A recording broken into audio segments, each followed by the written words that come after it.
Okay, I think we might be live. Good evening, everybody. Welcome to Hello. Emergency Hedge. This is the channel where Jessica teaches me netrunner. And Dave teaches me Arkham. And tonight we're going to do Netrunner. Great. How I you do do? our usual thing of checking that we're actually broadcasting and making noise and all of the other things. Absolutely, yes, please. That would be great. Cool. It feels like a little while since we were doing this, but it's actually only been a week. It's been 2 weeks because we didn't do it last week. It's a week when we didn't do it, is what I mean. You're right. Yeah, It has been a fortnight since we last did this.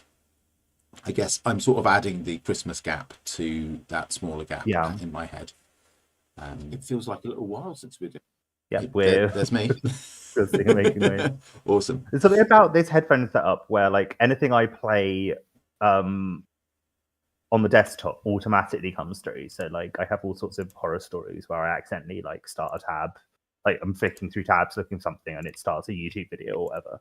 People are like, why aren't you paying attention to me? Because I have ADHD. it's fine.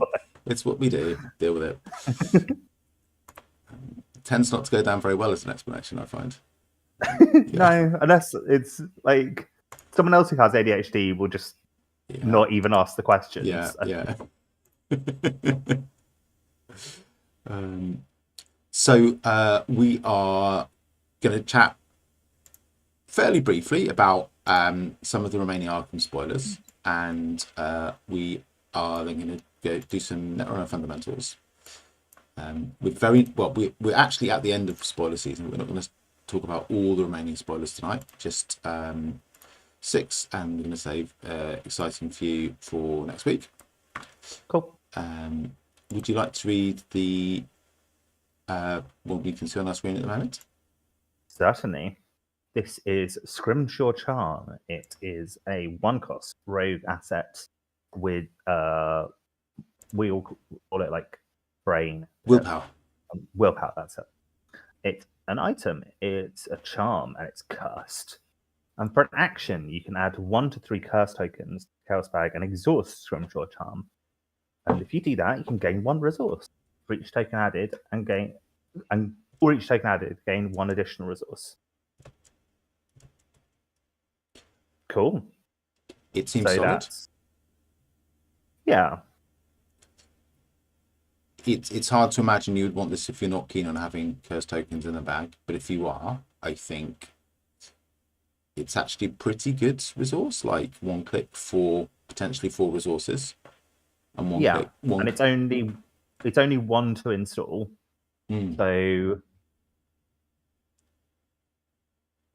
as long as you're fine with there being quite a lot of curse tokens in the bag. Yeah, like you say, unless you want curse tokens, I don't think it's very good. No. I think that you'd want a different econ solution. Yeah. Yeah, if you want both, I think it's really decent. And you know, both in the sense of speed running curse tokens in the bag rather than like 1 or 2. I think the only other thing to say about it is it's a rogue accessory slot, which is contested, not least because of the amazing Lucky Cigarette case, which isn't working as well in our Earth of the Edge campaign as it normally does. I feel it's a little bit lackluster there, but usually it's an absolute killer, that card. So make of that what you will. Let's move on though. We've got Absolution, which is a Guardian event with 2 willpower icons, spell and blessed trait. Go on. Maybe. Oh no, I can see it now. It didn't update for a sec. I thought something gone wrong with the screen sharing. Go on. This guy seems to be really apologetic about the blood running from his eyes or something. Or maybe there's blood running from his eyes because he's done something bad. That's a very nice interpretation of what's happened in this picture. Well, it says absolution, so I think like the implication is something good's going to happen rather than something bad. But I don't know. Let's find out what's going to happen. Reveal 3 random tokens from the Chaos Bag, along with X additional tokens. X being the cost. For each non-symbol token revealed, add 1 blessed token to the Chaos Bag. For each blessed token revealed, heal 1 horror from an investigator or ally asset at your location. Okay, so this is a dig, depending, and you dig as deep as you're prepared to pay, and you, +3. yeah, yeah, and you add blessed tokens. But if you find blessed tokens, you heal horror. I would want to do some maths to properly assess this, but I think that could be Yeah. quite strong. It's the same as basically all of the other spoiler cards where I'm like, I don't understand the Blessing Curse economy quite well enough. This is either fucking amazing or complete shit, or somewhere in between. I think it could. I think you're right. I think it could be really good. You can, if you have infinite resources, which I recognise you don't. Particularly as a guardian, you're unlikely to. But this is level 0. Lots of people who aren't native guardians can take it. But let's pretend for a moment that you have infinite resources. You can say for sure that you will add however many non-symbol tokens there are worth of blessed tokens to the bag for that many resources. And if you want to do that, that's great.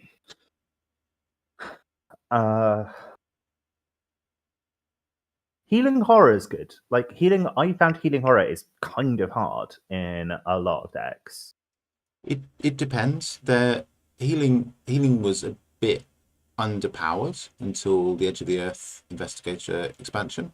There were a few notable exceptions, but generally it was a bit limp, and there were some basic weaknesses that require you to heal them to get rid of them, and alongside them came at least one pretty decent healing solution for each class. Slightly more patchy picture than that, but as a general rule, that's correct.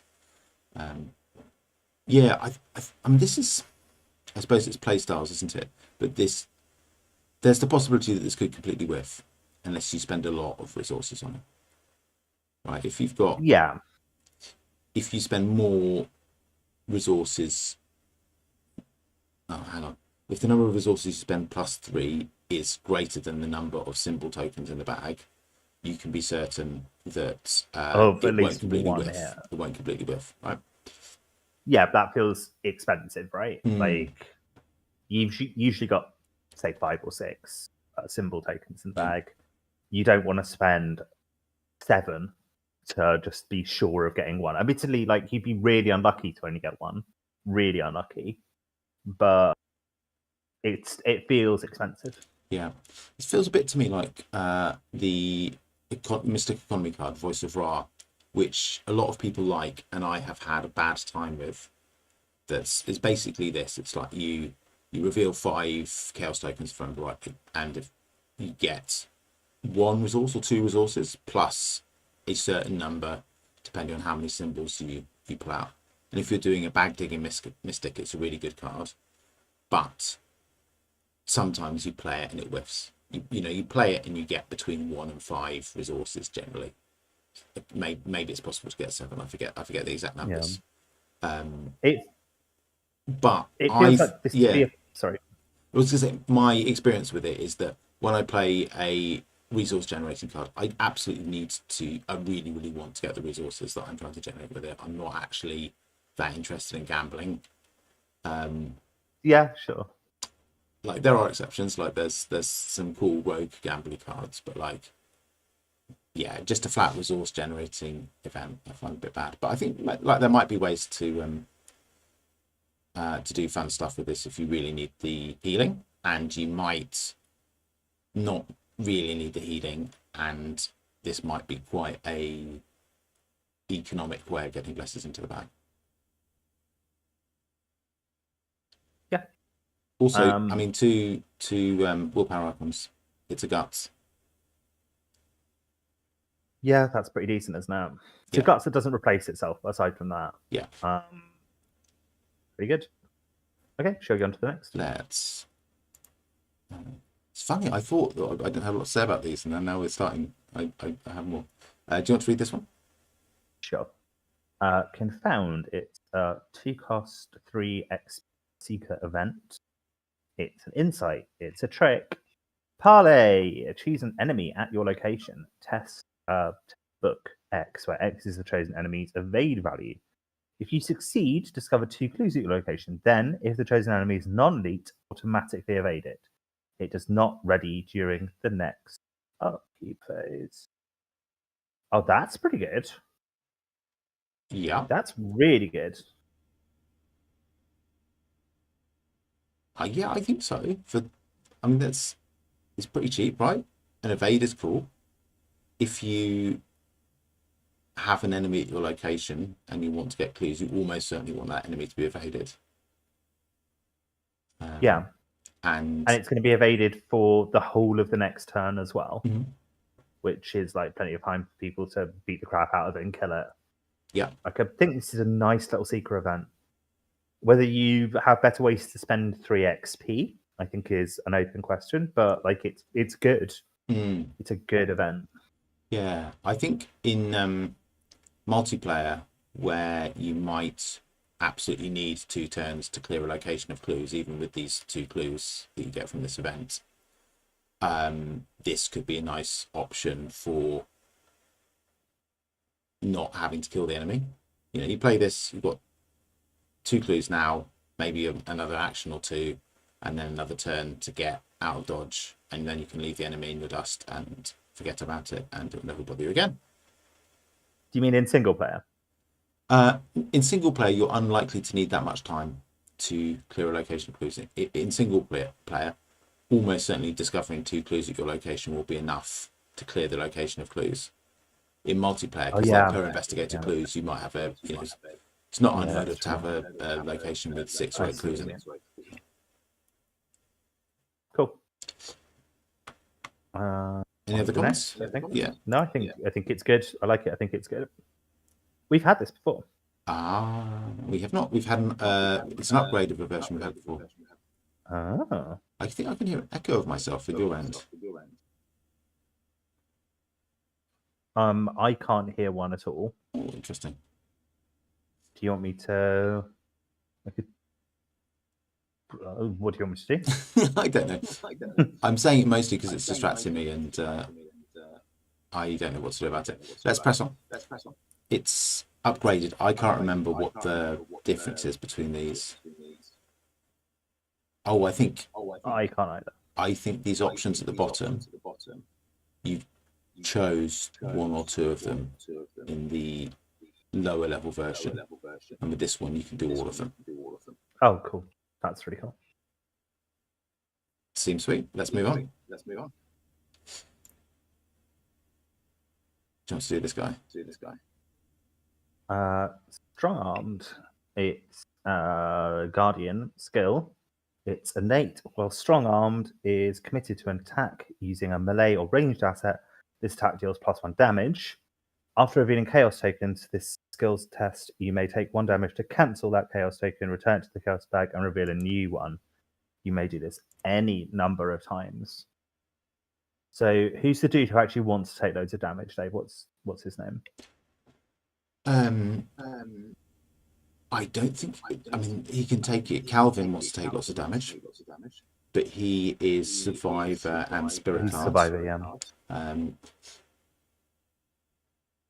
Still, I think this is good. Yeah. I think there are plenty of times when I'd happily trade 1 of my damage for 2 of theirs. Oh, you're thinking of the one who's coming in this pack, aren't you? I'm trying not to objectify him, and by calling him Himbo. Who is it? It's Hank Sampson, isn't it? The farmhand. Yeah, I think so. Yeah. Yes, he likes this, and I think he can take it. I think innate is part of his deck builder. Yeah, there are several other people who might otherwise want to take it and can't. Daniela Reyes, I think, tragically is. Oh, she's got the weird deck building like Norman, where she starts as 1 class and ends up as another. I think she starts as a guardian and then turns into a survivor. So she can't take this because it's level 1.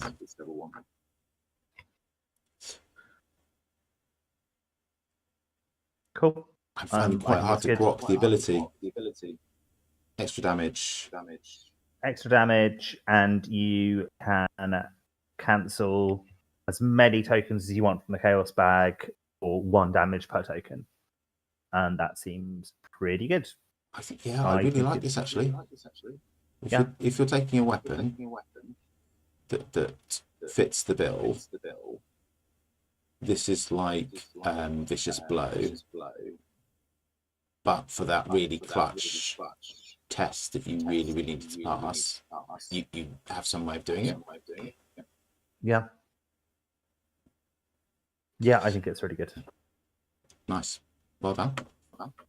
And whose turn is it to read? I think it's your turn to read. I'll read if you want, but I think it's the ghost Dave who keeps repeating stuff back to me. It's very distracting. Do you want me to see if I can fuck about, drop off the call, do stuff like that? Yeah, so maybe. Annoying you? There should be some like echo cancellation on the call, shouldn't there?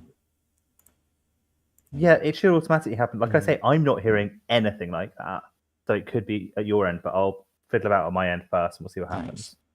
Be back in a sec.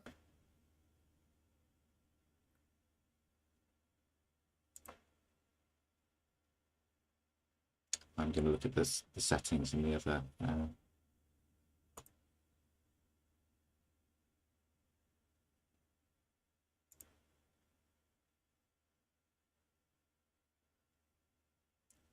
Maybe that's it. I think maybe the noise suppression wasn't on. Hopefully that sorted it. Hey, Jessica. Hey, Dave. Can you still hear an echo of yourself? No, just you. I think I didn't have noise cancellation set up on Discord, so I think it was totally a problem at my end. But thank you for helping to showing willing to deal with it. The next card is Survival Technique, which is a 2-cost survivor asset, level 2, with an agility icon. It's talent and science traded, and it's got 2 free triggered abilities. The first is choose a card you own. It is attached to your location and it's your survival technique. Add that card to your hand. And then another one, during a skill test on a location or on a treachery attached to your location, exhaust survival technique. You get +2 skill value for this test. Any thoughts? I remember we've seen another card that this pairs quite well with.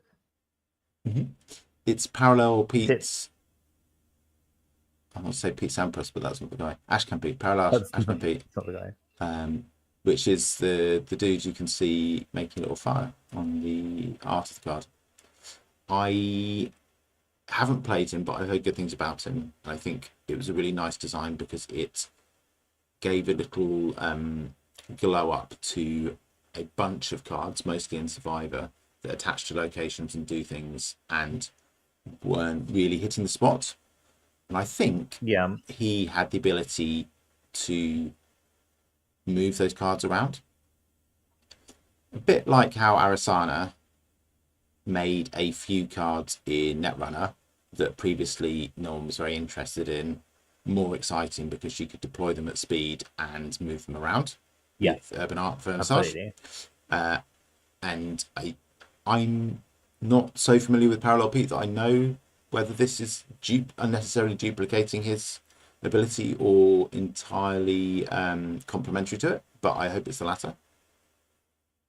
And I'm in favour of previously overlooked cards getting a bit of love. Cool. I definitely don't know enough about this to properly evaluate it, so I'm not going to try. Yeah, that archetype is on my to-do list, but some way away. I think I might need to get the cards printed before I think about tackling them. Shall we move on from Arkham to Netrunner? I was going to say actually quickly before we do that, I'm going to ask some advice from you about Arkham, because I'm starting a new campaign. Actually, not for a couple of weeks, but I'm starting a new campaign in a couple of weeks. And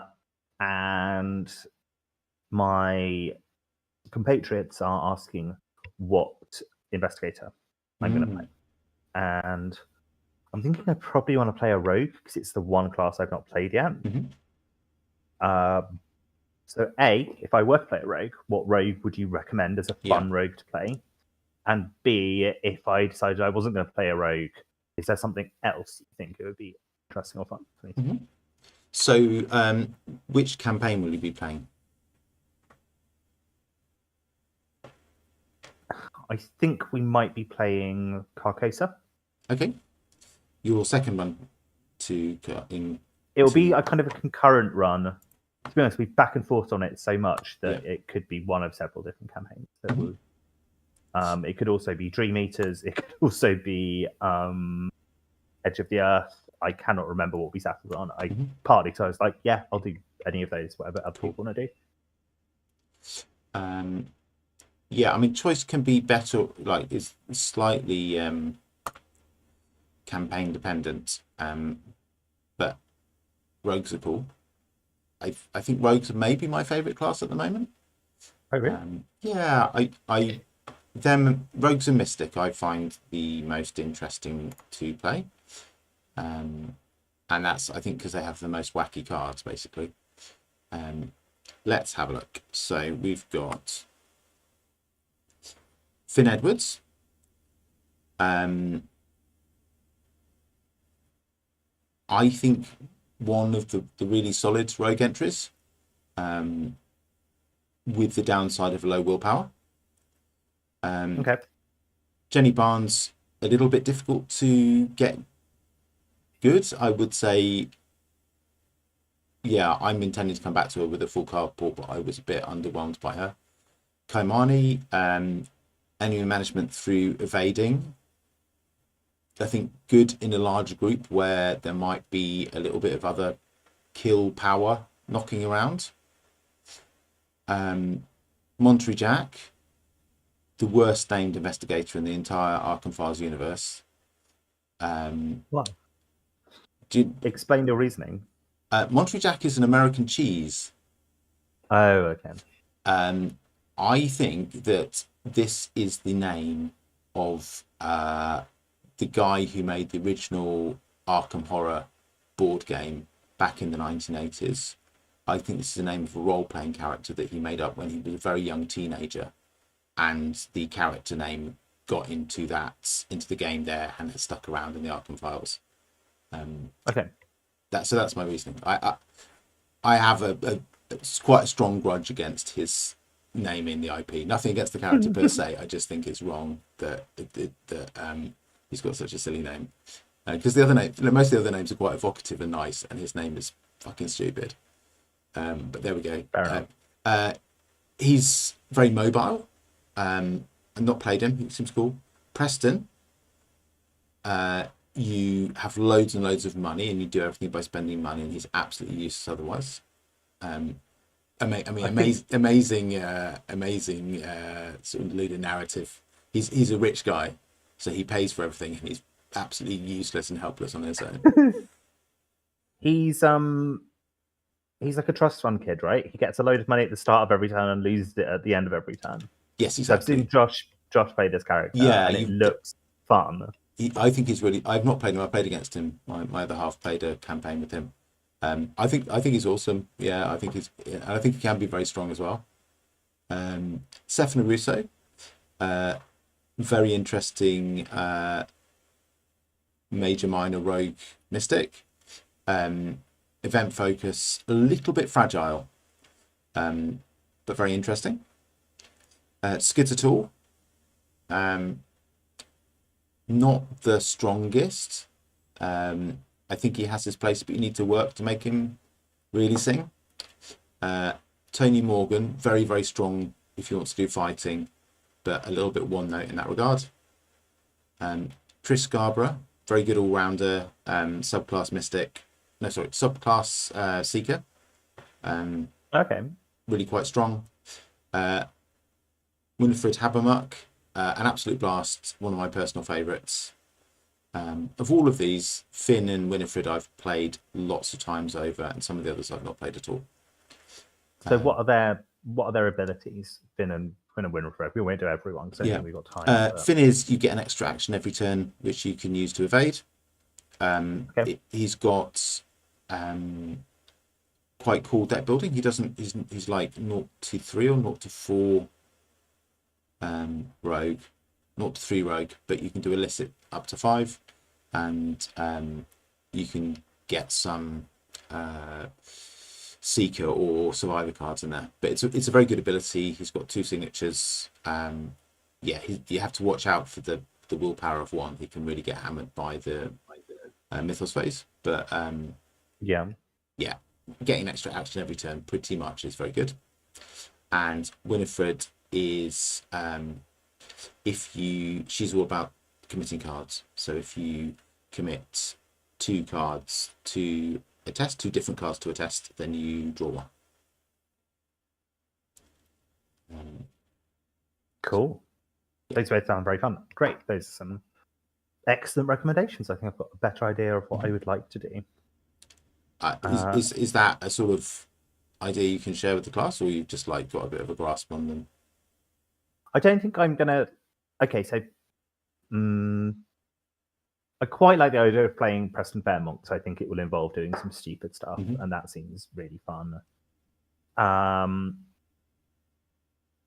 Winifred seems interesting. Finn, I suspect, is a lot of fun to play, but has to me the least interesting base ability, because it's just like get an action for doing a thing that you do anyway. But on the other hand, having more actions is fun. It's really fun to have a 4-action investigator. I know from playing Stella that can be really, really fun. I think for learning the class, he is not a bad choice at all, because good good stuff rogue is works pretty well with him. So cool. Shall we move on to let's get rid of feet. So we're gonna play some runner this week. We are. I said I wanted to have a discussion about how we got here. Do you think we got time for that? Sure. Yeah, I think we can give it sort of 10 minutes having a quick chat about what we want to do and why. Yeah, so I've been thinking about Mulch and Lou and the deck that I brought to stream when I came back from China way back in the early autumn, and it being quite janky, and the fact that decks of that sort have started to become quite prominent, quite powerful in the meta.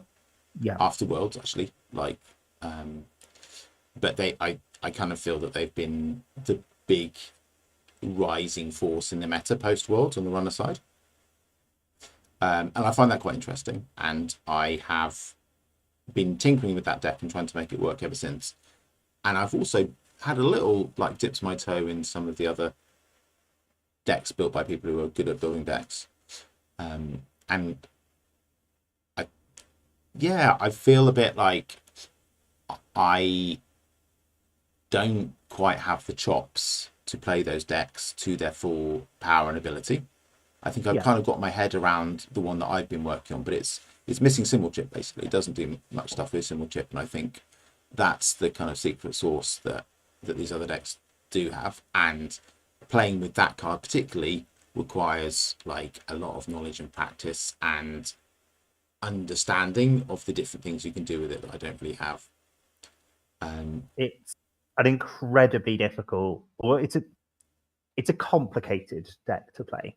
Yeah, because it doesn't necessarily have a single game plan. It has about 4 or 5 different game plans nested within each other, and knowing which one you want to activate when is the crucial thing. Yeah, I felt somewhat heartened watching Man in the Moon playing soccer at the CBI over the weekend, and seeing how long it was taking Man in the Moon to think about some of his plays, to the extent that I think soccer was getting a little bit frustrated with the speed of play. And I did feel a little bit like maybe I shouldn't be too down on my netrunner skills if that's the kind of thinking you need to do at top tables with those decks. Yeah, you have to put a lot of thought into it. So something I would like to come back to at some point, but I think I probably need a bit of a break from it. And I'm quite up for playing a bit more fundamentals runner rather than janky weird stuff runner. And I think you were also thinking that was probably a good way for us to go today. So here we are at your suggestion, looking at the Sable Carnage deck. So this is a deck that I played almost exclusively on the runner side. Definitely whenever I've been playing competitively on the runner side, this is the deck that I've played since Worlds. It Cable Carnage's deck. It came second at Worlds. It's just like a lot of good stuff. And it would be easy to just like finish the analysis there and just be like, yeah, this has just got all the good cards in it. But I think there's more to be said about why these cards in this combination work really well. It's not doing anything like super duper fancy and weird. It's not trying to do what the mulch deck tries to do, which is to get everything in the bin and then summon stuff at will to like get the exact right shaped key for the particular lock that the corp has built. You could argue that makes it a less interesting deck, but I do think that the fundamentals, the reason that these fundamentals work so well, is interesting. Yeah. I think I think I might in the past have been minded to make that argument, and I think it's somewhat fallacious. So, like, the game. This is a really interesting and really fun game. Partly because it has got these extraordinarily baroque timing structures and dependencies and interplays between the cards, but also partly because you are playing against a human being who is trying to outthink you and understand the terrain, and there are uncertainties built into the process of playing, and trying to figure out those uncertainties and what your opponent is up to is inherently fun. And even at the less baroque end of the game experience, it's still very fun because the fundamental part is the outsmarting your opponent, not doing whack shit. Yeah. So I'm going to ask you a question, Dave. Go on. All other things being equal, yes, who wins in it? Like, ignoring the card pool, ignoring the decks, ignoring the factions, everything else, all other things being equal, who wins a game? Which side wins a game of Netrunner? Which side wins the game of Netrunner, all other things being equal? Yeah, all other things being equal. Assuming, sorry, I'll add one more caveat to that. Assuming nobody does anything, who wins? Oh, the runner wins, because the corp can deck out, and the runner can't unless the corp does something to them. And that's fundamentally built into the rules of Netrunner. On top of that, if the corp does nothing and just lets cards pile up in HQ, either agendas have to go into archives where they're incredibly at risk, or they stay in HQ where they are also at risk because it's probably not going to be your most defended server.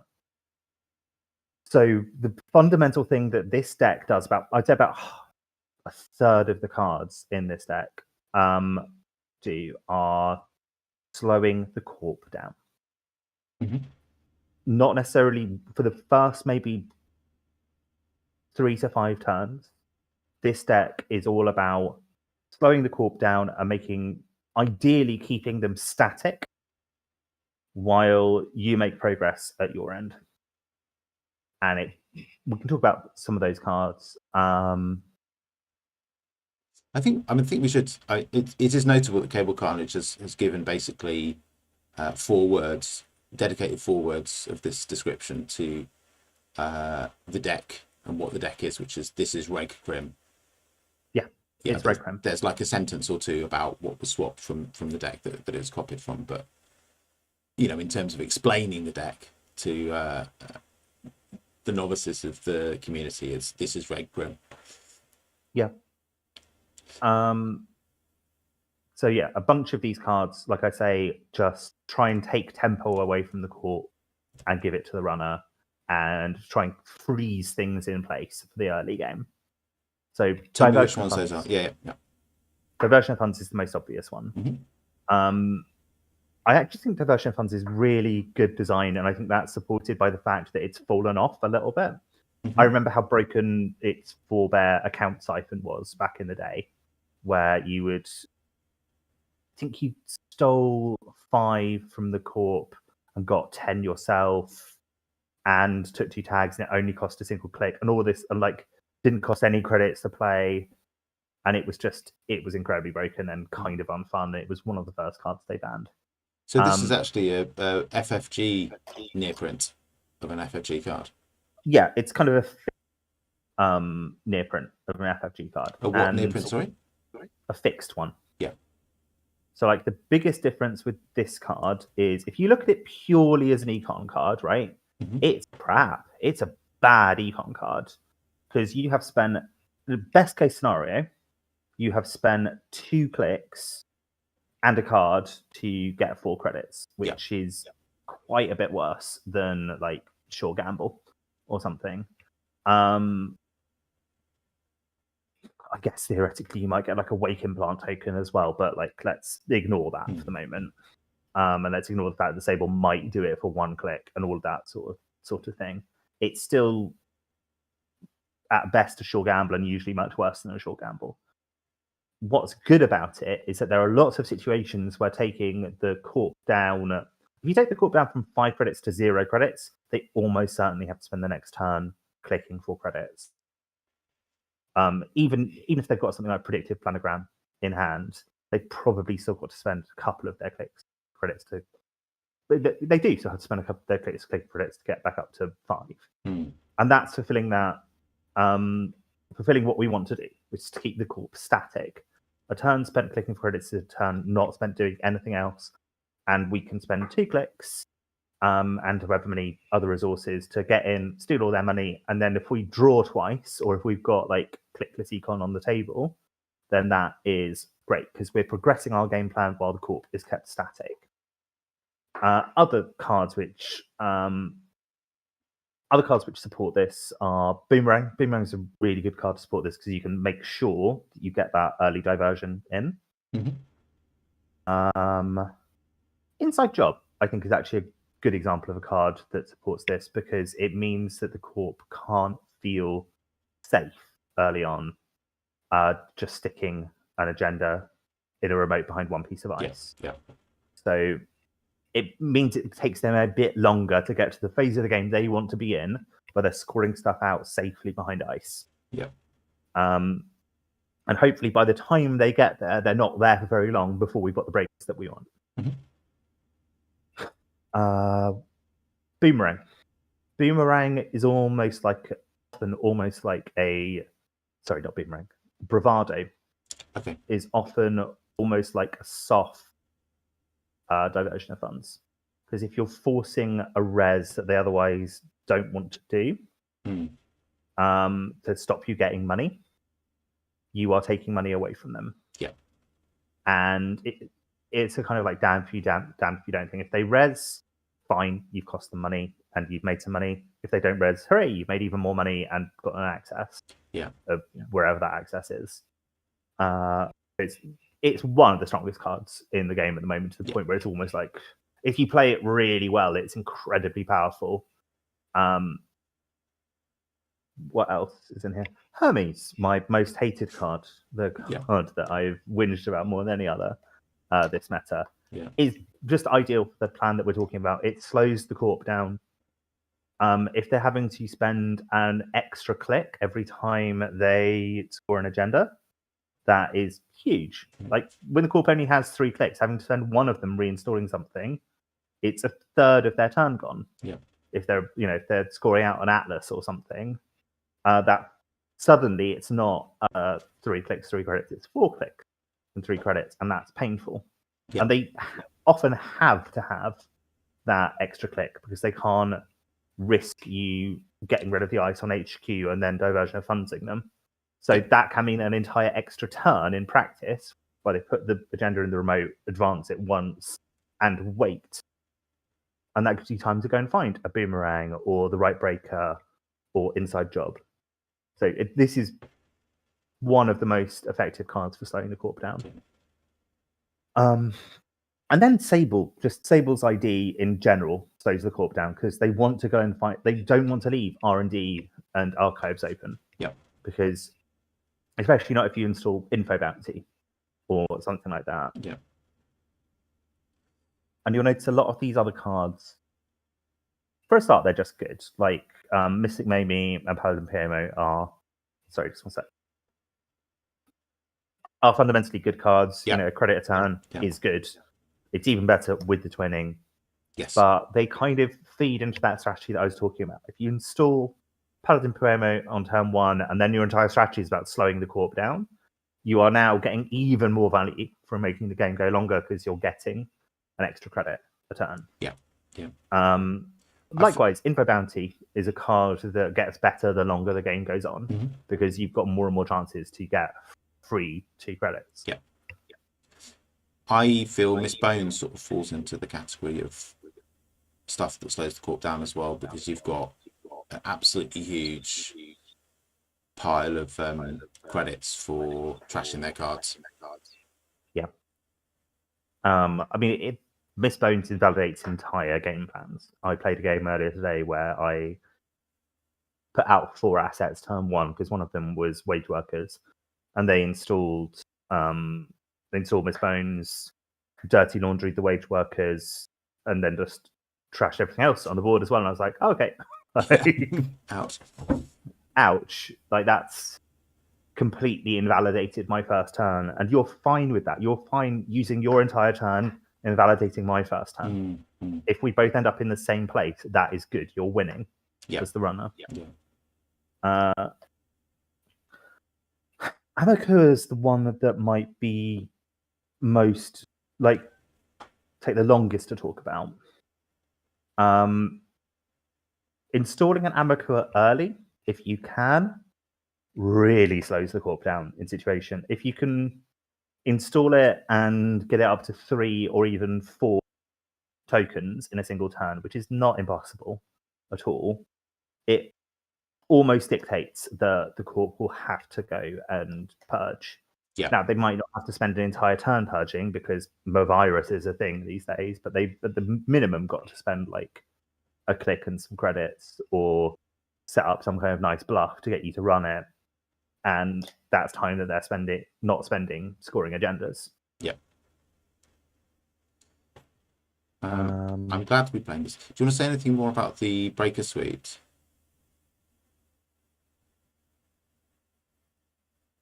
Is there anything particularly interesting to say about this Breaker Suite? I think the Echelon can be a bit iffy if you're in a matchup where you're facing a Nancy. It's kind of horrible to have to spend on a good day, spend 6 breaking an Nancy, and sometimes spending even more. How strong is an Nancy? An Nancy is strength 5. If you've got the full Breaker Suite installed, Echelon comes in at strength 4. At which point you spend 3 to get up to strength, and then 3 and 3 to break, and you have to spend those 3. So obviously, you don't want to take a load of net damage. And I've played games where they've put Anansi's on centrals, and it's just like, oh, I can't get the value runs that I want to there anymore. But that's why these other cards are in there. Like a big reason why Mystic Mamie and Paladin Pamo and Chesva are in there is because you can use those to charge to twinning. And if they've created the situation where you really don't want to run anything, you just sit back and get twinning tokens and make big runs that dig like 4 or 5 deep sometimes. It's just solid fundamentals. It's slow the corp down, build up some good multi-access, use that multi-access win. Part of the reason that I think that I should be doing some reg runner is that I am still just really not very clear on Breaker and Ice Maths. And running AI that uses virus counters and cards is not helping me get any better at it. So I think it's time for me to properly engage with that part of the game. So here we are. Yeah. Amakuri is definitely the best breaker in there, even though they will then go and try and lock you out of every server and purge and whatever. like I say, while they've been doing that, you've been going and finding other cards, making your board state better in other ways. It's got a load of clickless card draw in this deck, so you've probably got some of that ticking. So I've often played games where they finally get to the point where they purge my Amakua. I just install Kurapira, start running their resed ping that they put on R&D and just get the counters back. And incredibly disheartening if you're the corp but that's how the deck works. Cool. Should we give it a whirl? Yeah, let's go for it. I'll say one more thing. Go for it. I'll set up the deck while you do. The hardest thing about this deck is that they are one-off breakers, and I lost games to playing sloppily and hitting a Stavka or whatever.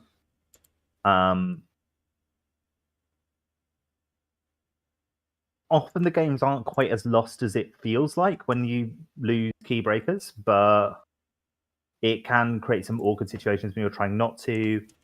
And it's something I suspect if I was running this as a training wheels deck, I might let it go a bit puffy, let it go to 46, 47 cards, and maybe have some sort of... There isn't really Crim recursion, but have something in there, even if it's just extra copies of breakers. Like an extra copy of Amakua would be fine, to be honest. Yeah. Like, Amakua is the one breaker that you really need anyway. Yeah.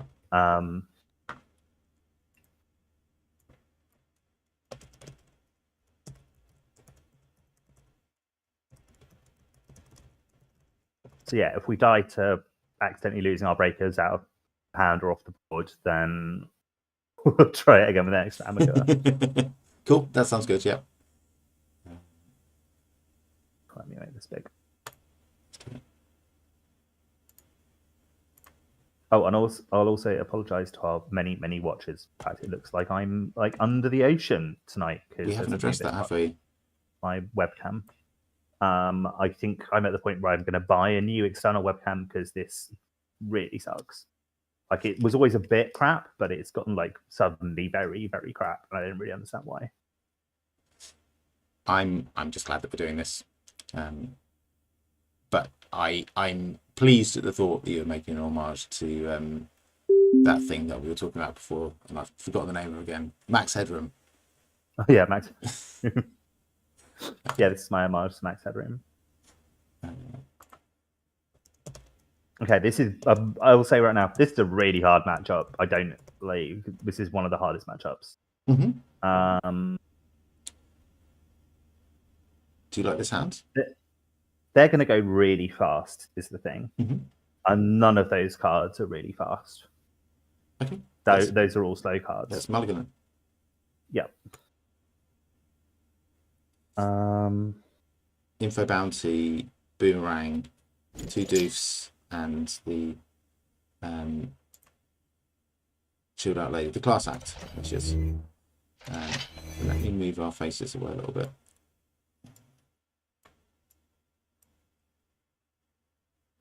Okay. How would you like to start? I was going to ask you the same question. What do you want to do with this?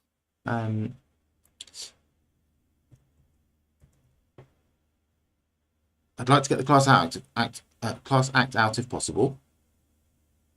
Could we Boomerang Doof HQ? Yeah, I think you should do that. Yeah. I think that there are lots of situations where it doesn't help very much, but like, I think it's our best line. Yeah. Cool. Boomerang. Doof. Is that right? Yeah. Yeah. What was the her about? Nothing in particular. Like, okay, that's reasonable for them. Cool. So we break the end. Yeah, run. we break. We're at the end of the run. Then we only lose 1 credit because of the bad pup, which is nice. Yeah. And then they're down to 7 credits, which to be honest, is exactly the spot we don't want them to be in, because that's where they can res a trebuchet. But yeah, diversion of funds, and then you have got money back. Which I think we should, right? Yeah. Like I said, I think this is going to be a really tough matchup, but I think that we have to instantly part back, even though it takes us down to 2. So our options, we've got Paladin, Hermes, Dirty Laundry, Twinning, They're Boomerang. all good options, aren't they? We I could, might lose the Twinning, to be honest. yeah, I'd be minded to. It'd be really nice to have at the same time as Paladin, but I think we probably want all the others more. Yeah. We have got the So info bounty. Yeah. This is Twinning, yeah. Okay, cool.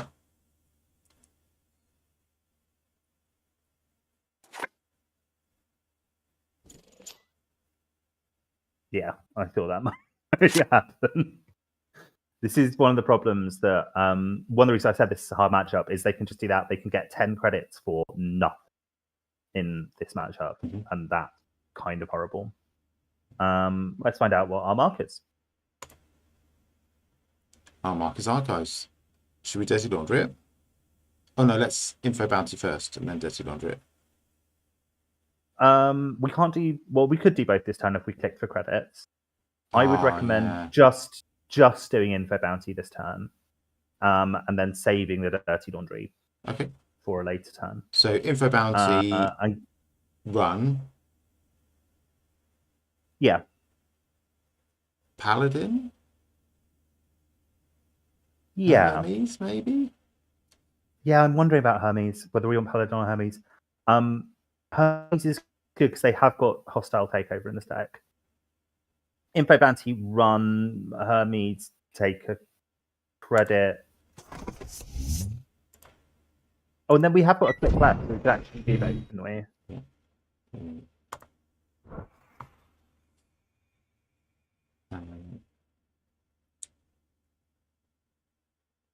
Hermes take a credit Paladin, unless you want to do the. I would save the Dirty Laundry.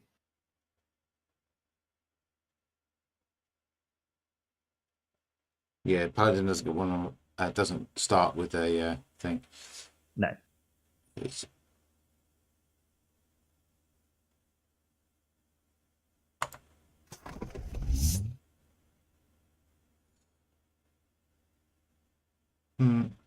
Was your suggestion for the last 2? Take a credit and install Hermes. Okay.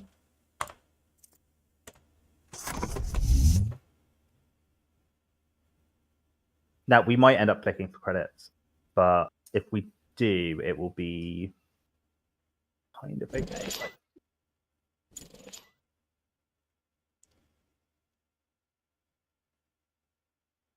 what did they get with Pivot? They got a big deal. Okay. Okay. How much does Big Deal cost to play again? We have an Archives mark. So click, Dirty Laundry. Yeah, I think so. Sorry, credit, Dirty Laundry.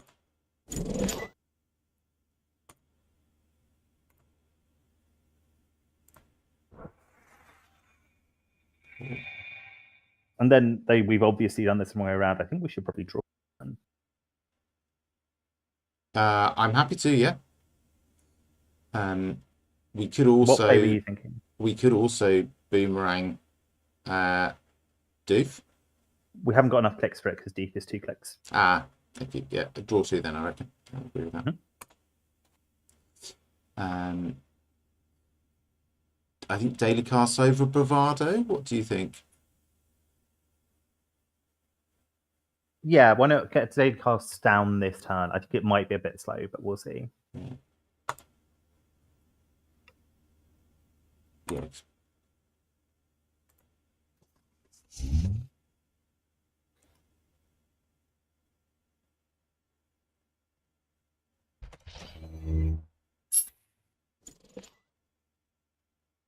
Hello.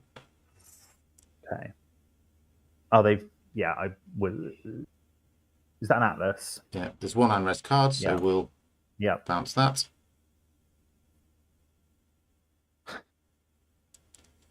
Atlas with 2 tokens on it, which is a lot of tokens.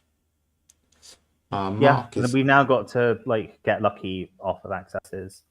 That said, we can get them down to 0 credits, which is nice. Yeah. I think we want to draw at least once. Draw once, run R&D, and then I would say do for them. Okay. Pinhole Rise, and Earthrise. Earthrise is the one we want. Yeah, I agree. So run R&D, Boomerang Doof. Yeah. Cool.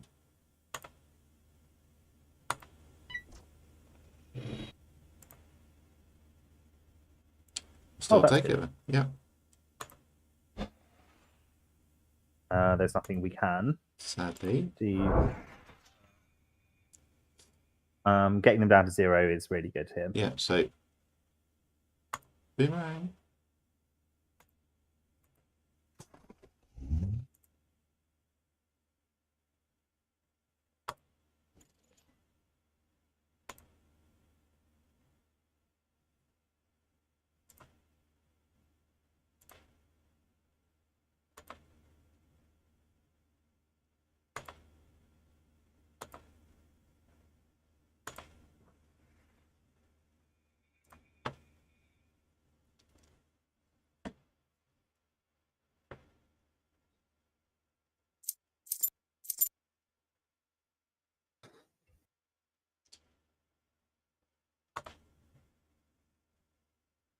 So draw, I think. Draw first, definitely. Miami and the gamble. I think we want the Miami. I think it's much for muchness. We're going to want to install that Earthrise this turn, but like to be honest, we kind of need to find a breaker here. Indeed, I think we'll probably draw say, again. Yeah, and then we want to run R&D. If there's something we can trash in there, we'll trash it. Yeah. Gamble maybe then. Yeah. I think Mystic Maybe is going to be a bit too slow to be worth our time. Yeah. I'm kind of regretting not keeping that to winning, because this would be a great situation. It would be lovely to have it, wouldn't it? Yeah. Run now. Yep.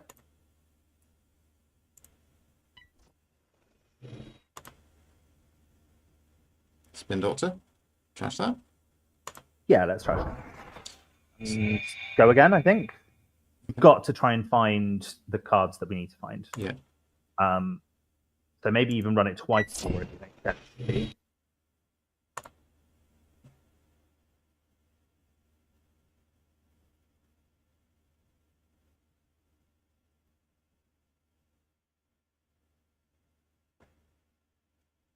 Another hostile takeover. That's Thank you. good. That's another one that we definitely wanted to find out of the deck.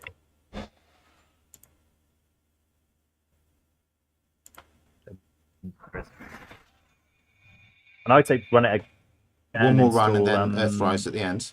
Yeah. Yeah. A nice cheap Earthrise. Government subsidy. No action. Okay. And which is kind of useless for them. Yeah.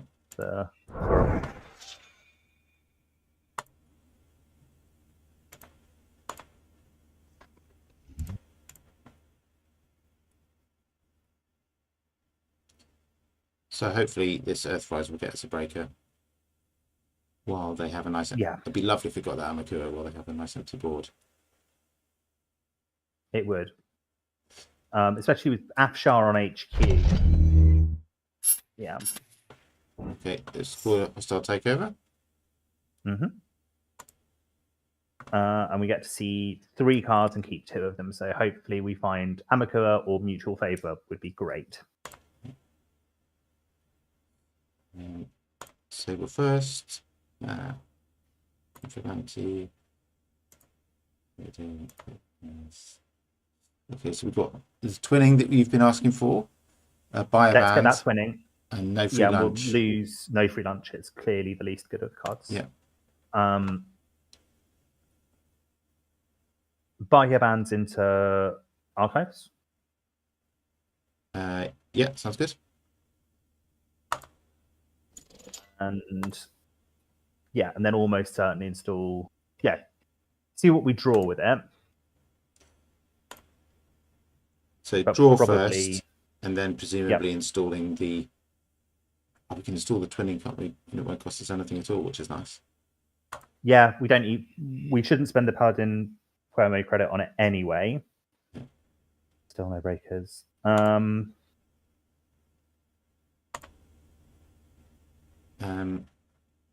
No, we don't want to do anything. If I click done, it will gonna... use the bad pub, won't it? Yeah, it will.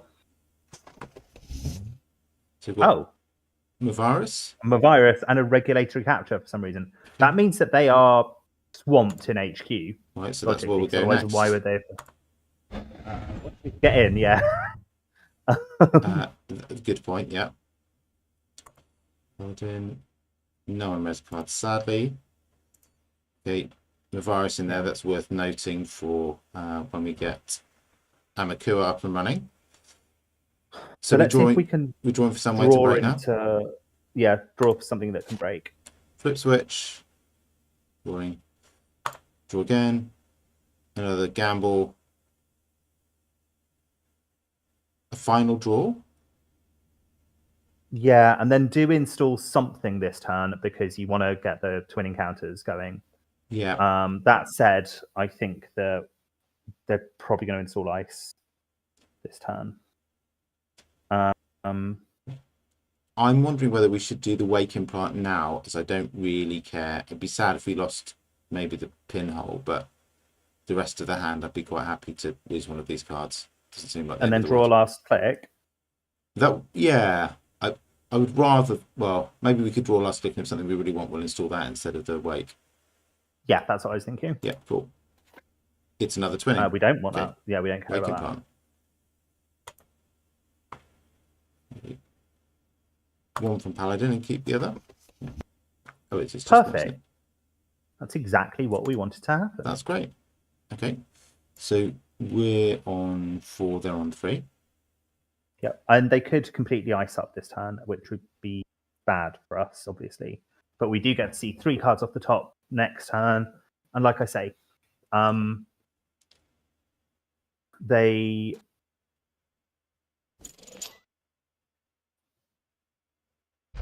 Yeah, they. Cool. What was that? Draw, government subsidy, ice. Okay. Yeah. Now, the tricky thing now is that Trebuchet is a good piece of ice in this deck. Okay. Boomerang, Kurapir, Ira, and Doof. They're all good, is the problem. I feel Kurapir and Boomerang cost? Are better than the version of Fund 17. Like, we could sort of delay them a turn by assuming they've got another big deal and they've got it in hand. I think we're better off keeping the Kurapira and the Boomerang. I think so. Yeah. Yeah. I reckon we're going to draw again. Okay, yeah. Bravado. Okay, that's good. Boomerang, Bravado, HQ, because like we said, we think they've got agendas in HQ, and we can sweep HQ and maybe get that ice off of R&D. Oh, lovely, yeah. And the Boomerang with Paladin will get us another twin encounter. Yeah, exactly. There's no reason not to use both of the credits off Paladin, is there?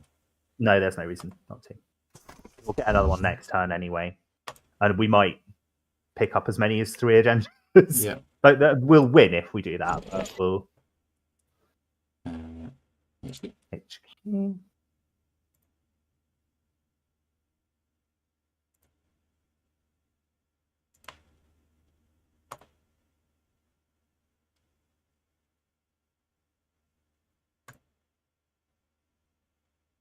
Yeah, as many as we can. Above the law, thank you very much. Deal. And we will bounce that. And we won. Hooray! Hey, we did it.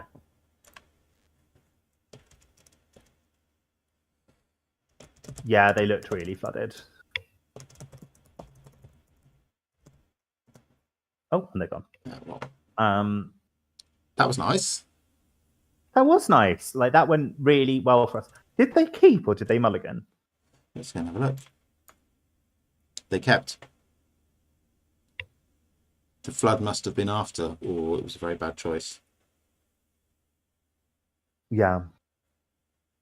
And I think they could have played that differently as well. Like they've got some very good ice in that deck. They could have used one of their Atlas counters to go and get a Trebuchet and put it in front of HQ. And admittedly, that indicates to us that there's stuff we want in HQ, but we've got to deal with a Trebuchet to get to it. And like this deck can have the econ to manage that, but still, yeah, I think that went really well. Yeah, happy with that. Should we do another? Yeah, let's do another. That was what was I saying to you before, Dave? I was saying it's been taking us like an hour to play games, and we need to get it to more like 20 minutes. There you go, 16. There we are. Beautiful. I'm proud of us, Jessica. Me too. And did you notice we didn't actually install a breaker that game? Like we were playing fast. I did not notice. We did not install a single breaker. We had one by the end that we could have installed, but we didn't do so. Let's download. Make sure it's.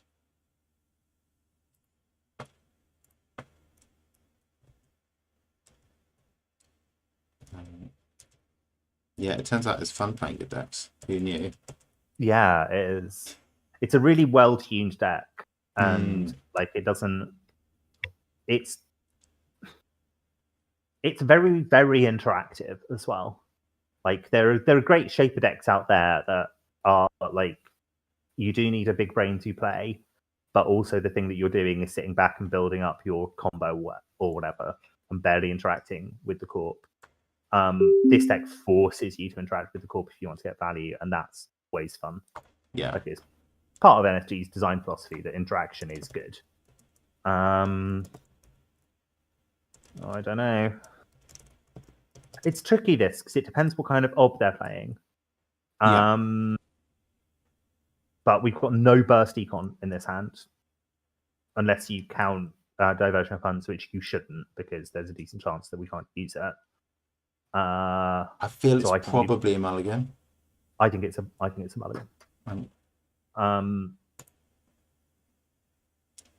That's much nicer. Yeah, that's really nice. What a great! That's almost a perfect. I think that might be a perfect. Maybe that dirty laundry was an. Oh, hello. Maybe we should have. This phone suddenly sounds much better. Mind you, they could just be doing this because they've like drawn absolute crap. Yeah. Okay, we have an archives mark. Yeah, so I would go Info Bounty, Dirty Laundry Archives as our opener. Yeah. And then probably install Hermes and go and check what these rates are. Okay, yeah, that makes sense. Info Bounty, Dirty Laundry Archives. Yeah. Cool. This would be actually a slightly tougher decision if our market was something else, because we would be worrying about getting Hermes down before we checked Central. Sorry, say that again. If our mark had been R&D or HQ, want to get Hermes down before we check Central, but we don't need to worry about that now. So, Hermes? Yeah. And then, what do you fancy? 1, 2, or 3? Let's go for. I always hide my agenda in 2, so let's go for 2. Yeah, sounds good.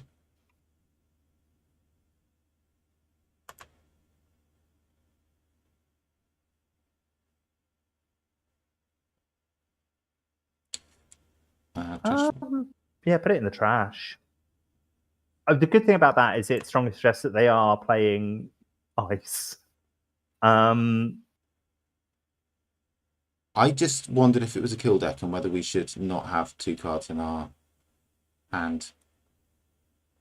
I mean, the number to have in hand is then 4, and we're too late for that. So I feel that we commit to in that case, server 1. Also, they can not.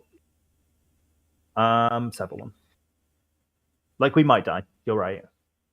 But Well, it'll have been another quick game if that's the case.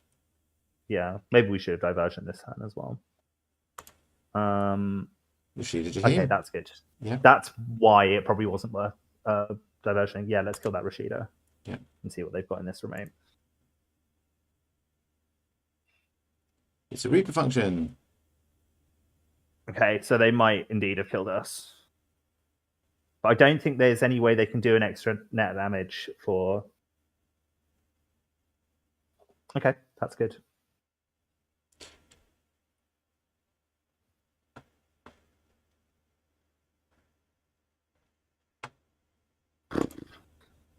I guess we're drawing cards, Jessica. Yeah, we are. Like, that feels pretty rough. Like, that was the... No, it was good to get rid of the Rashida. But yeah, we are indeed drawing cards. And then hitting... Oh, that's a good card to draw. Yeah. One more draw, and then we Dirty Laundry R&D. I would Bahia Bands R&D, because Bahia Bands will draw us cards. That's the thing we want to do anyway. Okay.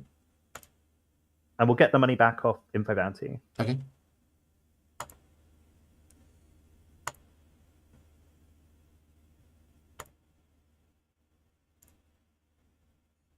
Draw the cards first. Mm-hmm.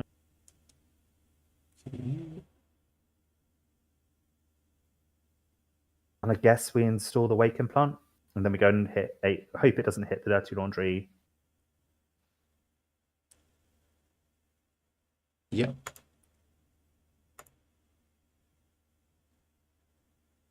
Okay, we can do with that. Hedge funds, no action. Action. And then I would Dirty Laundry HQ. Cool. Because at the very least, we're getting a Wake Implant token, right? And they've got no... I guess they...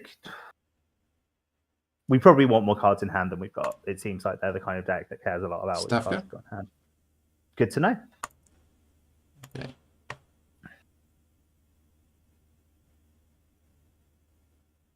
Also, logically, at this point, they have got cards in. They've got agendas in HQ, right? Yes. They've gone through 9 cards.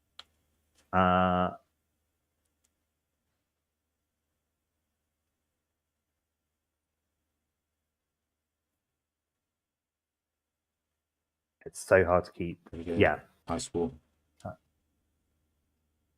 And then we suspect that might be a Stabka on R&D, right?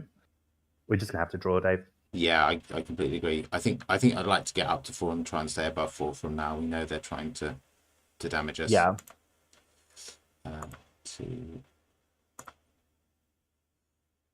Cool. I'm happy with that as our last, installing the class act as our last action. That would take us down to 4. I would prefer to do class act next turn after we've short gambled. Or short gamble this turn. Because otherwise we're going to have to click for a credit or do some other like suboptimal econ play. Okay. Gamble. I draw again. I Draw draw again. If you want to stay above, 4. Yeah. Draw again. That makes sense. Cool.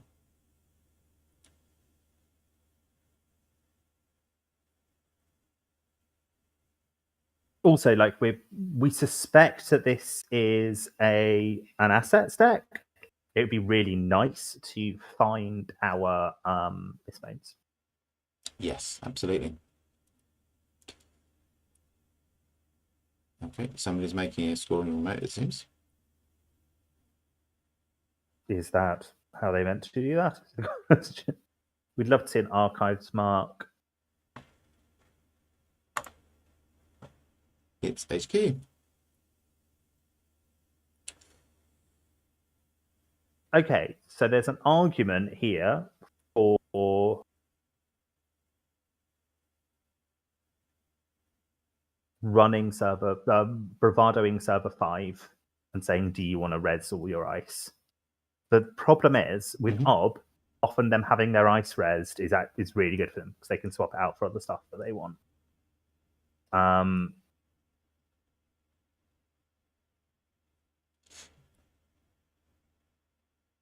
That's certainly a line. I don't think we've got an amazing play here.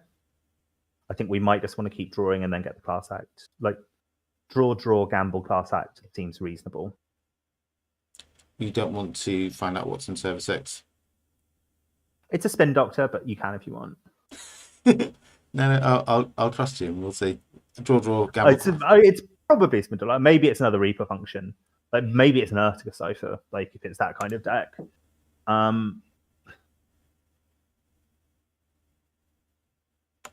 If we're going to check Server 6, okay, now it's too late to check Server 6. Now we need to gamble. But I do think it's probably a Spin Doctor or something else they don't care very much about us trashing. Bear in mind, they might want us to trash whatever it is, because then they can Oppo research us. Yeah. Although Oppo wouldn't be very good right now.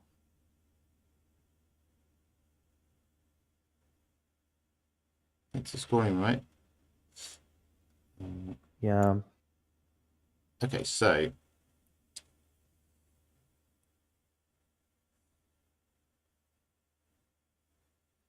we've got one breaker in hand. They're playing around Hermes, so I almost don't mind them rezzing R&D.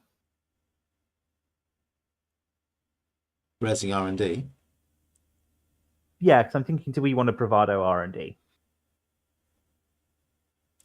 And they might let us in because they might want to realize that they're preserve their ice on the scoring, the remote. Yeah. Yeah, let's give that a go. That sounds like fun. And if it is Stavka, they're not going to res it because it does nothing right now. Yeah.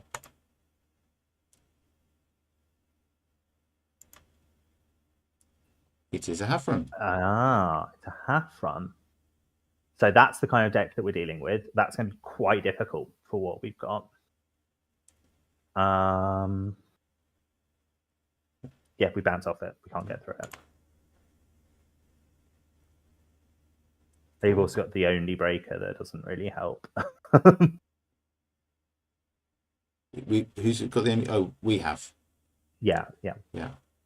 One of the ice on that remote is Stavka. Yes. Don't know which ice it is though. And we've got no way in anyway. Actually, it'll be Stavka and something that ends the run. So, like,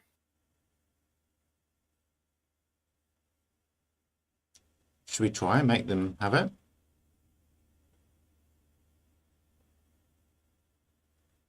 Yeah. Again, though, like we also want to get some of these cards out of hand. We don't necessarily want to discard any of these. Like, they're all pretty good. We could also just get like Paladin down, No Free Lunch down, and Daily Casts down, and call that good enough. Yeah, and we do have two no free lunches in hand. It's a good card. It's a good card. I suspect it's especially good in this matchup where I reckon they're going to try and tag us on our turn. Okay, cool. So, like, the Reaper function, that's the sort of thing they want to do. So Paladin casts no free lunch. Yeah, because I don't think we get that much from forcing them to res even an envelopment.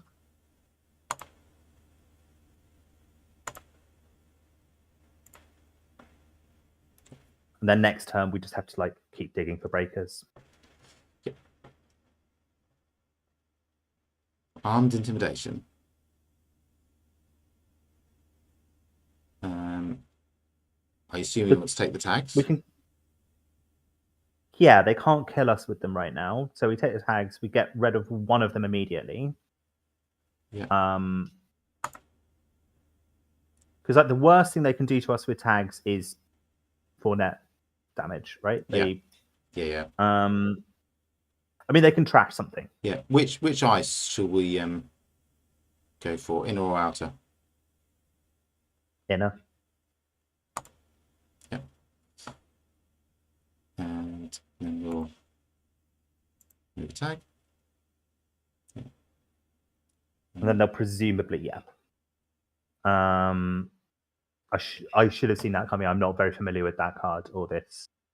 I mean, that's what I would have gone for as well. But that's fine. We're not so poor that it's backbreaking. I think in the long run, I would rather they did that than any of the other three. It will slow us down a little bit, but yeah, that's true. I think we'll get more value out of the other three than we would have out of the draw. Sure. Yeah. Twinning and a flip switch. I guess like both of these are good. There's a second twinning in the deck. There's not a second flip switch. They've probably got another half run somewhere.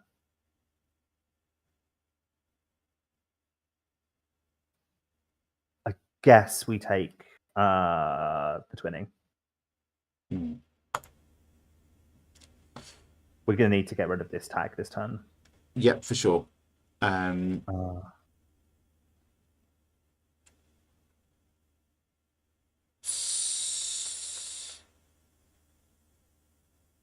If we dirty laundry server 6 and it's a spin doctor, we lose the money. Yeah, okay, we don't want to do that then.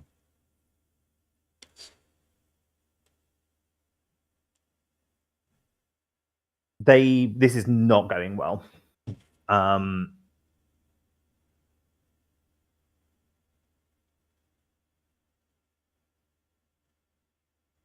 We want to get the twinning down. We probably want to get that other no free lunch down, and then I think we want to get rid of the tag. We want to get rid of it the old-fashioned way. Yeah. I think we are okay. Like they've not got anything in the remote right now. All we need to do is find a breaker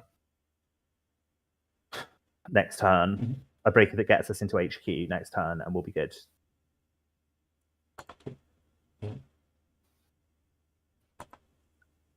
Yeah, considering that we're not actually going to get a charge off it this time, we might as well, right? Remove tag the old-fashioned way. Yeah. Yeah.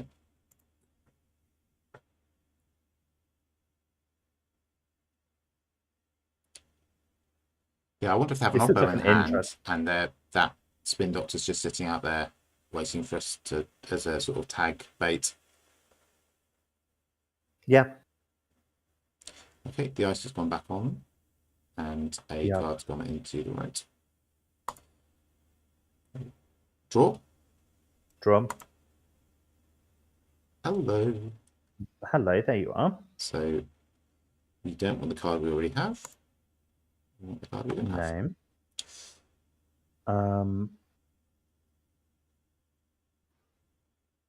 Install it. Run archives. Dirty laundry. Can we dirty laundry archives? No, we can't. We haven't quite got enough money.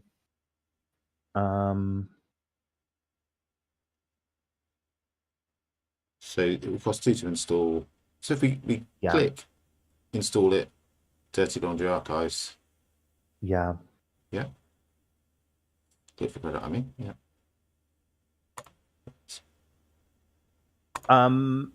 Undo that. I think actually what we need to do is we need to install it without taking the credit, run archives, run HQ. So put a click back on, take a credit off. Okay, yeah.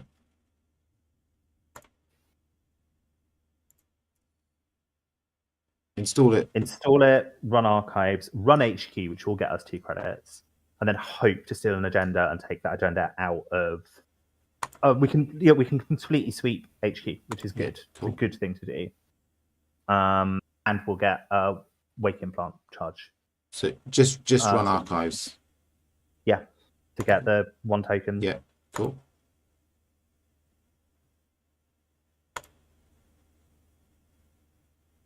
Do we access some virus before we get the token? Yes. That's good. Because then you access some other cards afterwards. Yeah. And that, like, if you access it last, I believe if Mavirus is the only card in there,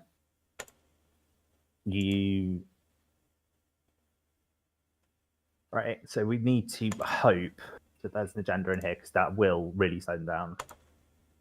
I sort of suspect there isn't. I sort of suspect their agenda is in the remote. Okay, there is an agenda in there. That's great. Right, great, fantastic. Okay. And what did I tell you about that card, Dave? What did I say it was? Which card? Sorry.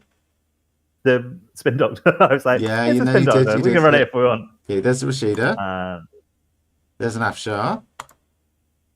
That's a shame. Oh, that's a shame. We could go again though, because we've got a click back.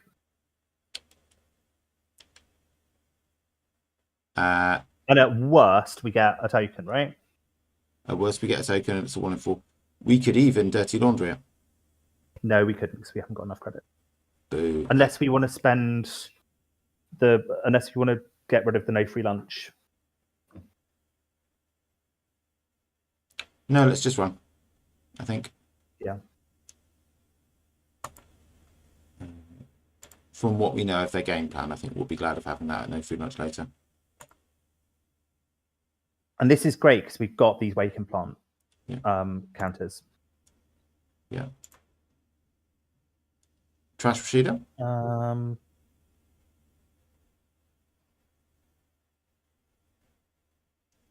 We'll probably be clicking for that credit next turn, won't we?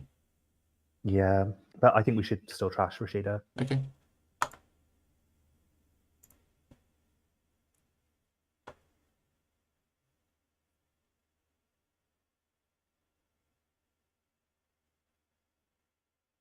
Yeah, I was afraid of that. Either of them.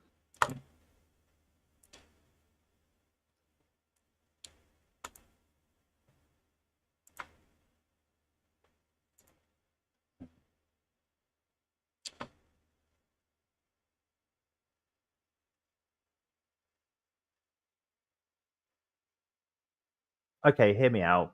We want to slow them down, right? Yeah. We want to be running R&D now. We take a credit. Yeah. Run we've only got 2 tokens on Amakua. Credit, so we can't run do HQ. Credit, doof, I think. Yeah. Sounds good.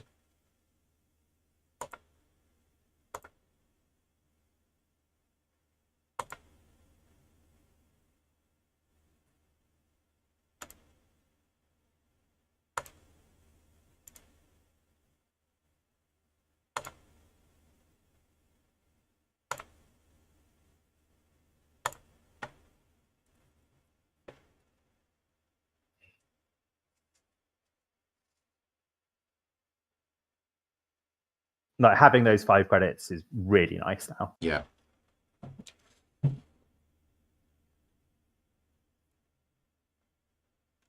We can start our next turn by dirty laundering R&D. No, because they can do the half run, can't they? Oh no, because it's res. It's already res. It's already res. So I think that might be Stabter on HQ. That would make sense. It's been moving around, hasn't it? Yeah. And they would love us to run into that. So they do potentially have Stabka half run combo on the board, is the thing. Or let's see what our mark is. Yeah. It's HQ. Draw to start off with? Yeah.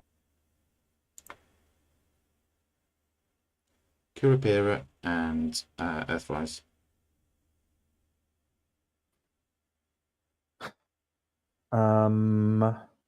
Let's get Kurapira. Yeah. Is Staffpur a sentry? It is a sentry. We've got the tech. It's just a matter of whether we can beat a 7 strength sentry. An Etron is horrible to boost because they'll trash something else, right? If they need to. How do you mean they'll trash something else? So when you res Stavka, you can trash another card. Mm-hmm. It doesn't have to be resed It can be any other card to boost the strength from 2 to 7. Yeah.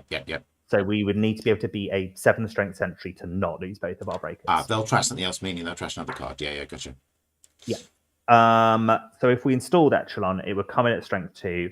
It is 3 to boost 2. Mm-hmm. So we would need to boost. We just don't have the money. It would cost 9 to boost it, and then 2 more to break. So it would cost 11. So we cannot realistically do that this turn. Draw for hoping for another economy card. Yeah, but we're still not going to be able to do it this time because we'd have to play the economy card first, and then we'd also need to install Echelon, and then we'd need. Yeah, and then we'd be out of clicks because we'd have drawn, played, installed, and we'd be out of clicks. So, flip switch would be nice, but we don't have it. Yeah. We got rid of it for twinning, which is now gone. Yeah. What do we think is the ice on server 5? That's the thing. It could be the Stavka. That's the horrible thing, is that it could be the Stavka just as easily. I feel that we bounced one ice from server 5. It went to HQ and then it's gone on HQ. Yeah.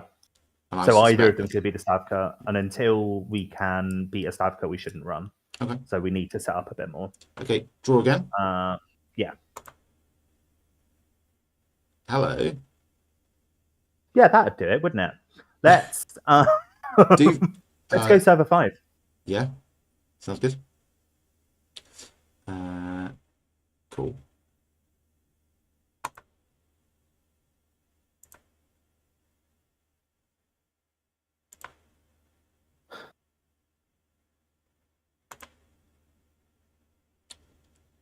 Okay, we'll trash it. Yeah, we trash it. And then I think we need. I feel like I want to install a card, but maybe that's wrong. We could just draw again. We've got another term. Yeah, just draw again. We've not got a twinning. Yeah. Yeah. Okay. Ches was that's good. Nice. Yeah. We might need to take a gamble, and just run server 5 and hope it's not the Stavka. Because otherwise we're just going to get... Okay.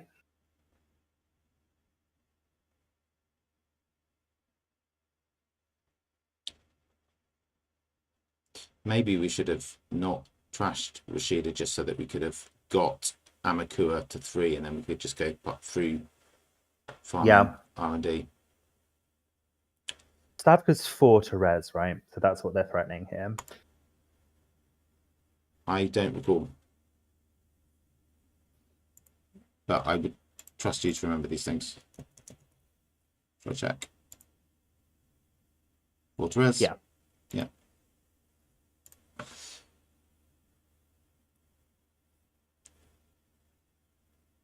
Should we install the Chesiva?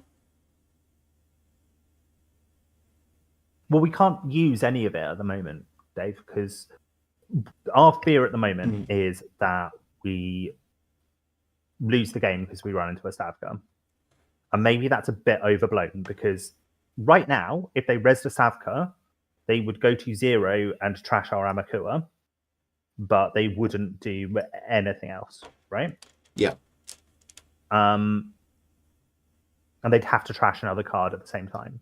So there's a bit of me that says, yeah, sure, let's let them do that. Let's not install a Kurapira or let's not install any other programs. If they want to res a Stavka and go to 0, I think we're okay with it. And then we spend the next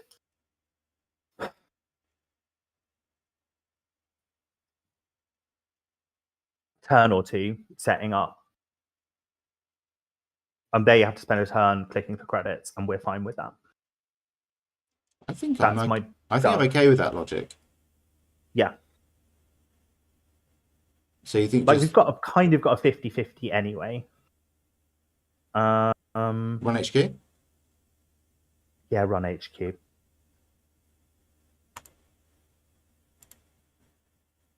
Make them have it.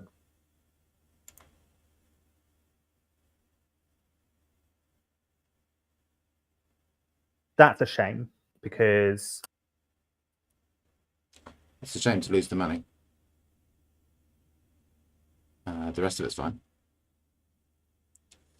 Yeah, the rest of it's fine. Yeah. So we let it fire, we lose our money, we install Chesva, and we run back. Yep. Yep.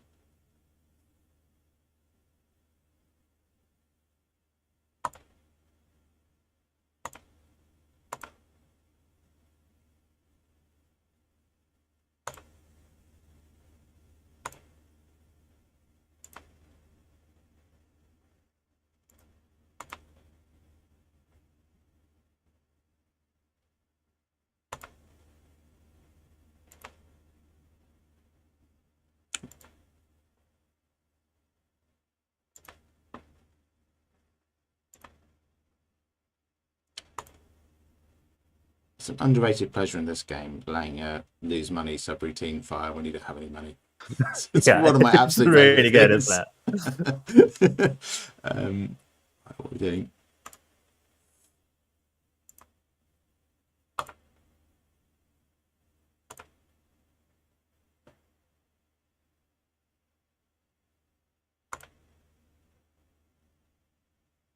Trash one install program to steal an SDS. Would we rather do that, or We're gonna have to do it at some point, right?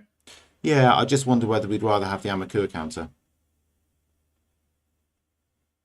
They're on 1 credit. We can farm R&D if we get this counter. I mean, we can just run back into HQ next turn anyway, right? And farm it that way. Okay, so you think Chesva? Yeah, I think unfortunately that is what we have to do here. We have to lose Chesva to steal this very, very annoying agenda. Yeah. And I think we get rid of the R&D ice. Yeah, sounds good.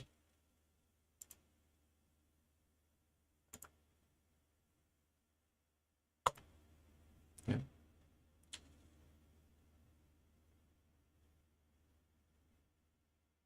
How come we didn't get info bounty credits?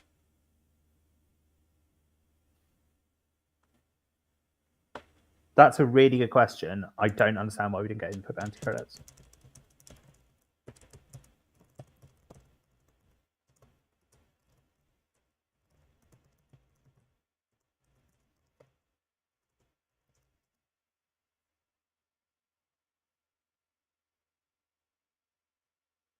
Yeah. HQ mark. Oh, was this a... This was our first run, wasn't it? It was our first successful run. Have I misremembered how Sable works? Is it not your first? First time each turn a run on your mark ends. Oh, no. Oh, okay. No. Wow, I didn't know that. I'm learning something. I assumed... Okay, that's a really cool thing to know. It's also a shame. I think we should probably just take 2 credits. Click for 2. Yeah, click for 2. Yeah.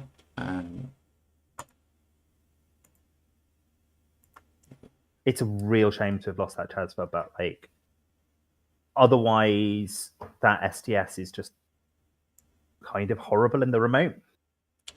It's horrible in the remote, and that's game point for them actually. So you know that's the game, isn't it? They're on 4. Yeah.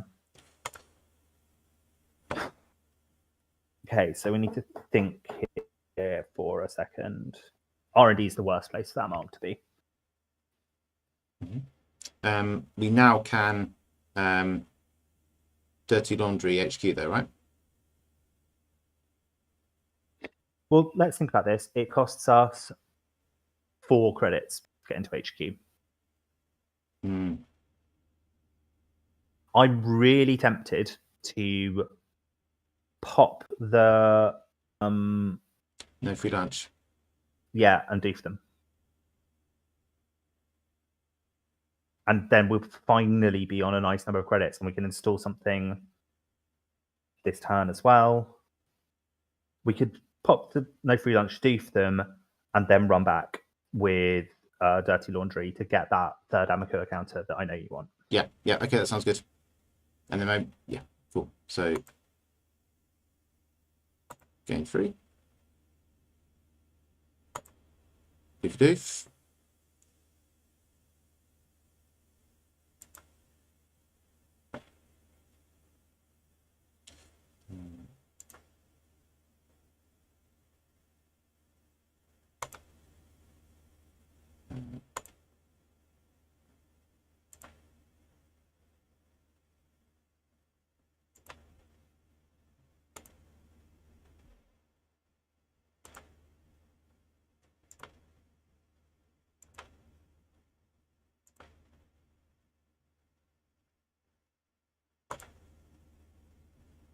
Thank you very much. And then we go back with the dirty laundry. We need to click for a credit first because Actually, it costs us 4 to get in. yeah. So we just draw and install something this time. Oh, we could run server 5 if you want to get an Amakua counter. Yes, of course. It could be dirty laundry server. We can 5. dirty laundry server 5. Let's do it. Let's do it. Like, there's nothing that reses for 0, right? That's a really, like, I wish this was Bravado, but apart from that, this is a lovely, lovely play. Yeah.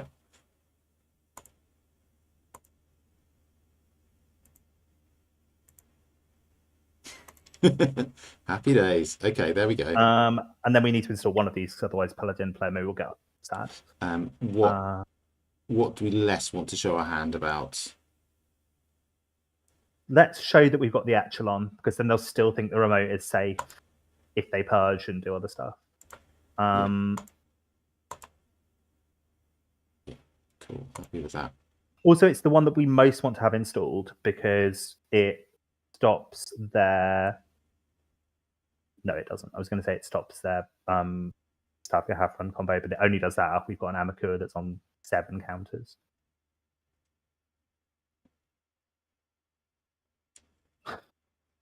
But I think we can farm R&D now, can't we?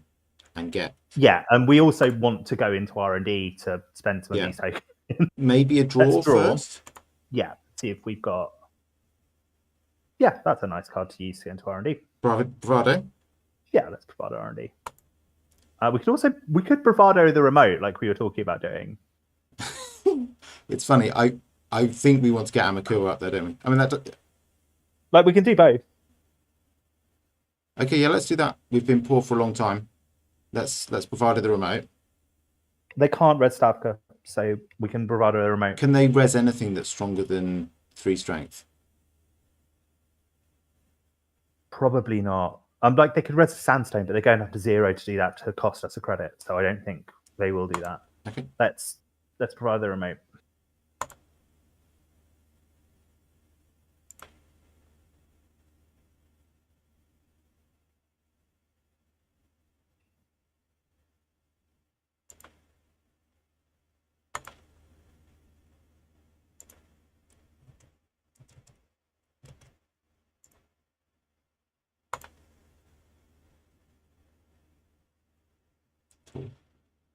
And then R&D? Then run R&D. And we'll have a nice deep dig on R&D, and we'll be at 5, which is like the point at which they will definitely purge us.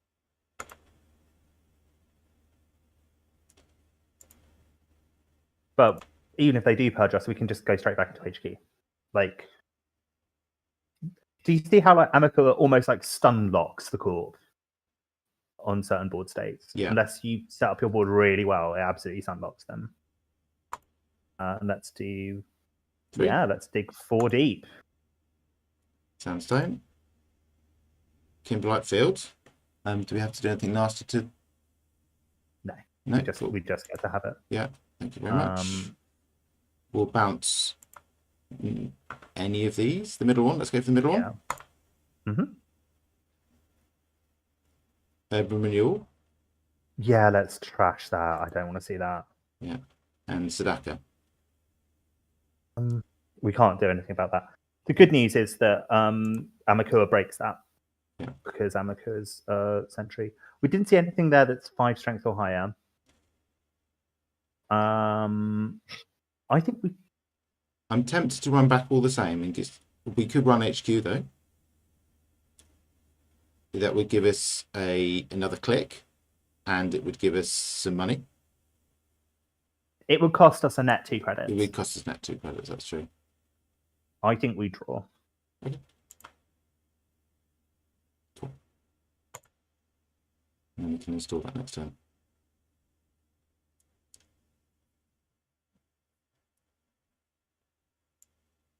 So they're on 4, we're on 5. Yep. So they drew the sandstone just then, and they've just drawn the Sadaka. Yeah. Sadaka.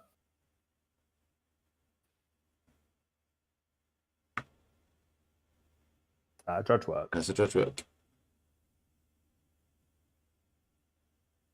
I mean, that's good for us. We can do a deep dig on HQ this turn, Yeah. like with no problems. Yeah. On R&D this turn, even with no problems. Yeah. Okay, so let's see what our mark is. It's our We don't want to run archives. We don't want to do that. Because Draw first. don't want to. Yeah. Oh, it's another twinning. Yeah, let's have that. Yeah.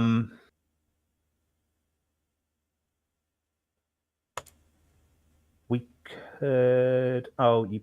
Okay. What was that? You clicked the wrong one. Oh, I'm sorry. Should I undo that? Yeah, I think undo it. I've done that before. It's like, oh yeah, I really want that card. I'll click the one that I really want, and then it's the one that it sends. Do I need to undo turn?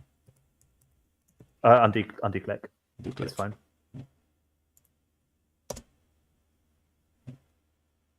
Oh yes, because it was a draw, wasn't it? Yeah, it was a draw. Okay, so we bottom the bounty. I was thinking about installing it and not spending the paladin credits to install it. Yeah, and then do spend the paladin credits on daily casts. Yeah, and then we'll go and dig 4, 5 deep, and that probably wins us the game, to be honest. Okay. Cool.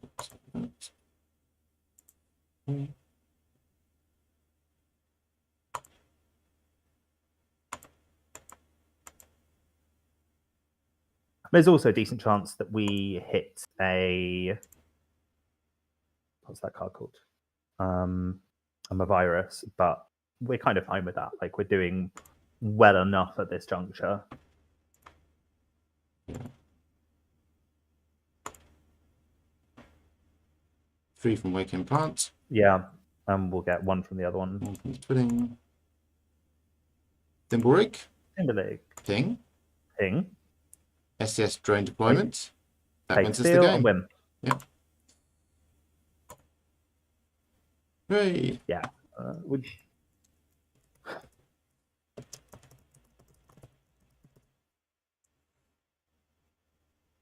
That was nice, right? We were on the ropes for a bit, and the deck just steamrolled them.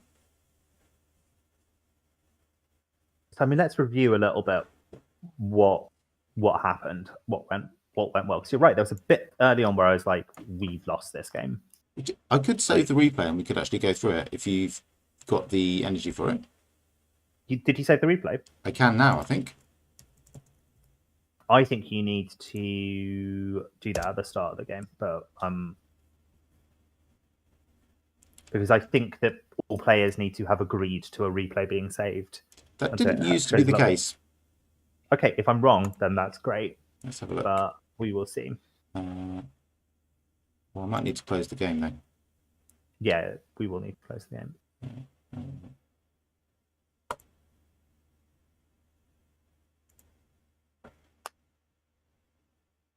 Yeah, it looks like it. It's got that little yellow. Cool.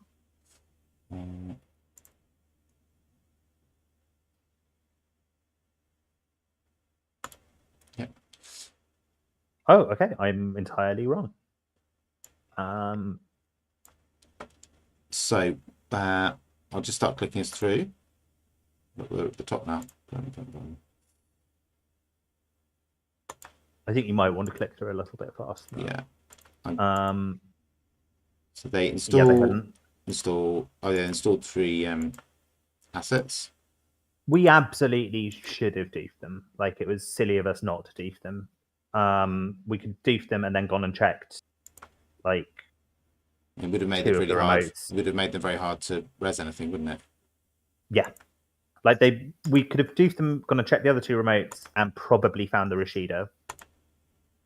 I don't think this play was terrible, because I think there was a version of this where one of these was an agenda, and we wiped their board state because we trashed something and also got rid of something with Hermes. But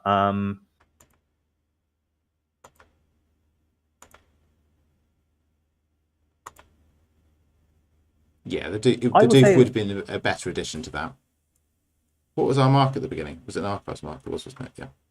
It was an archives mark, and I think I was a little bit hung up on getting the mark value, and so didn't recognize that like there was a perfectly cromulent play of just doofing our opponent. Like, we lost the doof and we lost to bravado. Like, that's a lot of value that we lost from the way that we chose to play this. Yeah. We could have come back next turn to check all the stuff. Yeah, I mean, there was a 1/3. I mean, it would have been annoying, right, if they'd if you'd have let the Mavaris wouldn't really have mattered, but it's good that we hit the Rashida, but given that we checked 2 out of 3, yeah, it's unfortunate the one that knocked the 2 cards out of our hands is the one that we didn't see. But also, now I'm saying all this out loud, if we had doofed them, they would have just res the Reaper function, so we wouldn't have doofed them for 5. We would have doofed them for 2, and we'd have still had to go in and trash that Reaper function. Yeah, that's true. And then we probably wouldn't have found the Rashida, which actually would have really blunted the effect of the doof to like just get 3 free credits. Yeah, that's true. Cool. So they got the Regolith, which is all very nice, and that's when they got their armed intimidation. And then they just hit the Regolith, I think. RMD mark, draw. And then we run with biobands. Get some cards. Install the Waking Plant.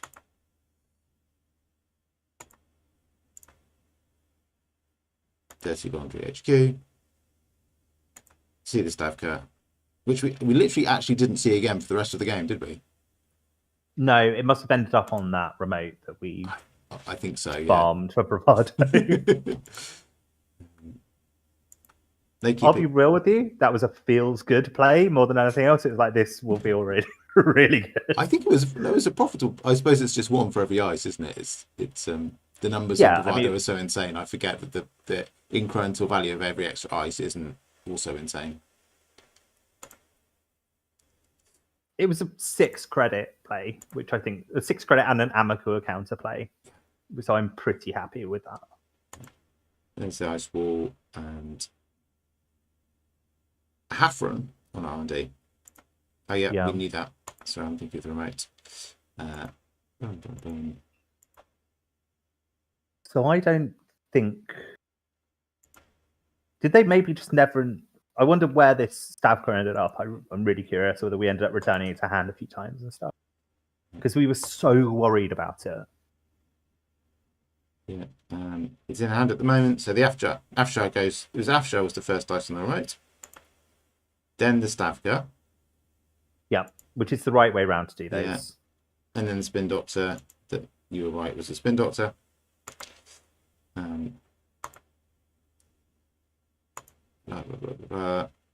We're still drawing. Oh, so at this stage, we're talking about really wanting an icebreaker and knowing that there's a Stavka out there. Yeah.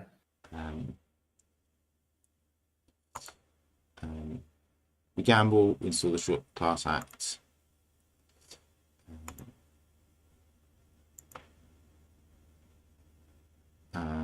So what have they just done? Okay, they've got an SDS in hand. They put an armed intimidation in the remote. And they've advanced it twice. The Bravado R&D. There is the Hafren. bounce.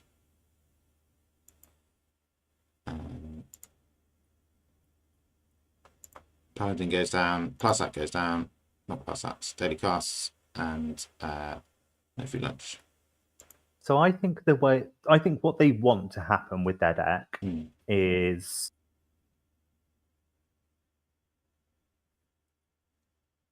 what do they want? Like, I'm trying to work out what their tag punishment is because okay, it hurt to lose a daily cast. It definitely hurt, but like, it's not worth setting up this play to hit us for a daily cast, and we didn't see anything like. We didn't see an end of the line at any point. I feel like we saw quite a few cards and we didn't see an end of the line. It'd be interesting to see if any tag punishment pops into hand. Yeah. So I guess we didn't see the whole hand. Yeah. Though we saw most of it at various times, didn't we? Yeah, and we saw a lot of R&D as well, didn't we? There didn't seem to be any other ways of giving tags aside from armed intimidation, right? Like, in theory, you could set up a play where you force the runner to take the 5 meat damage because you're afraid the corp will have double end of the line in hand. But you can only do that if you've got 2 clicks left after scoring this. Right? Yeah. And that's not what they did here. And it wouldn't. I guess there's no point in them doing it here because we can always get rid of one of the tags with no free lunch. So like, we wouldn't have been scared of that. We'd have just said, okay, do one of your end of the lines and remove the tag for us if you want. It'll be interesting to see if we can find out what their deck's doing. I guess their rationale is that SDS is the wrong agenda to score because we don't have any programs. Yeah. So at least the other one does something. As rough as this, I think, was the moment where I was like, I think we might be fucked because we just lost 8 credits essentially, and then in a minute we lose the twinning as well, which is rough. 4 credits, you mean? But we're about to lose 8 credits from this armed intimidation, right? Because they're going to get rid of daily cast that's got 8 credits on it. Oh, right, those 8 credits, yeah, gotcha. I mean, arguably we lost even more than that because we also had to use the no free lunch, and we had to clear the other tag, so that you could argue that we lost 12 credits. Yeah. Which I'm here being like, what's the point of this armed intimidation? But if it cost us 12 credits, that seems kind of good enough. It did slow us down, but I think you've made a valid point that we haven't as yet seen it being part of a strategy that is game winning as opposed to like giving us a tricky path to navigate and slowing us down. I guess there are situations where it trashes the twinning instead, and twinning is such an important card in the meta at the moment. Yeah. We would have been, I mean, we did see the second twinning eventually, but we would have been struggling a lot more if we hadn't had Wake and twinning in this deck. Yeah. I think something we haven't mentioned in our talking about it is that it's got 2 multi-access cards, both of which are very decent. Yeah. And some decks get along fine with one or other, alone. And they're both. So I mean, Wake and Plant. We were talking about diversion of funds as a card that like holds the corp in place while you're making progress. Yeah. If you've got Wake and Plant out, you also get a Wake and Plant charge from diversion of funds. So it becomes not just something that's holding the corp static, but also something that's like pushing you forward. Yeah. Because that's successful run, not breach. Yeah. That's really and cool. You may also get a twinning counter from it if you spent attacker credit or does that mean attacker? Mystic Mamie is the one that does events, or Ches for credits. So like, FYI, the Stavka is the innermost ice on 7-5, and I think we bounced the Sandstone, and that's just gone back in. Like, knowing that Stavka was a threat really slowed us down. It did, yeah. So above the law's gone in there, and actually, we could have run into the Sandstone that would have, by inference, told us almost certainly where the Stavka was. Yeah. And the Sandstone would have got rid of itself eventually, which would have been another headache for them to deal with. I tell you what, this game's a lot easier when you can see all the cards. Absolutely. Right, we've got our Amakura. I'm Yeah. feeling a bit happier about the state of the world. I think if we'd not gotten it, like at least like this turn or in the next couple of turns, we would have lost this game. Like Amico absolutely saved this game for us. Yeah. For all that we spent, I think a good 4 turns trying to get it from 2 counters to 3. Because we're also dealing with being very poor at the time. So that's the one run on archives that we're able to do because Mavaris is in there. But then we managed to have a little happy time farming HQ, don't we, here? Yeah.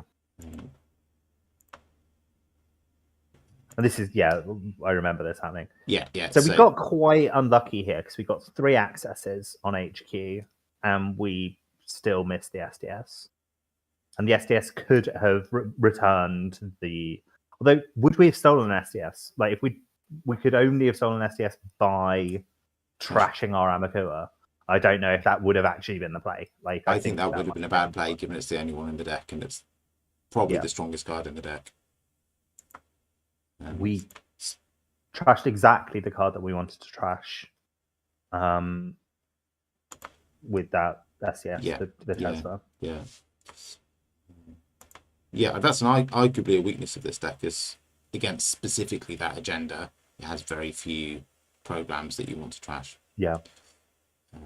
Chesiv is obviously the one that you want to trash most, but after that, I guess if you really need to steal one, you're looking at what ice there is on the board and which of the three what the board state looks like.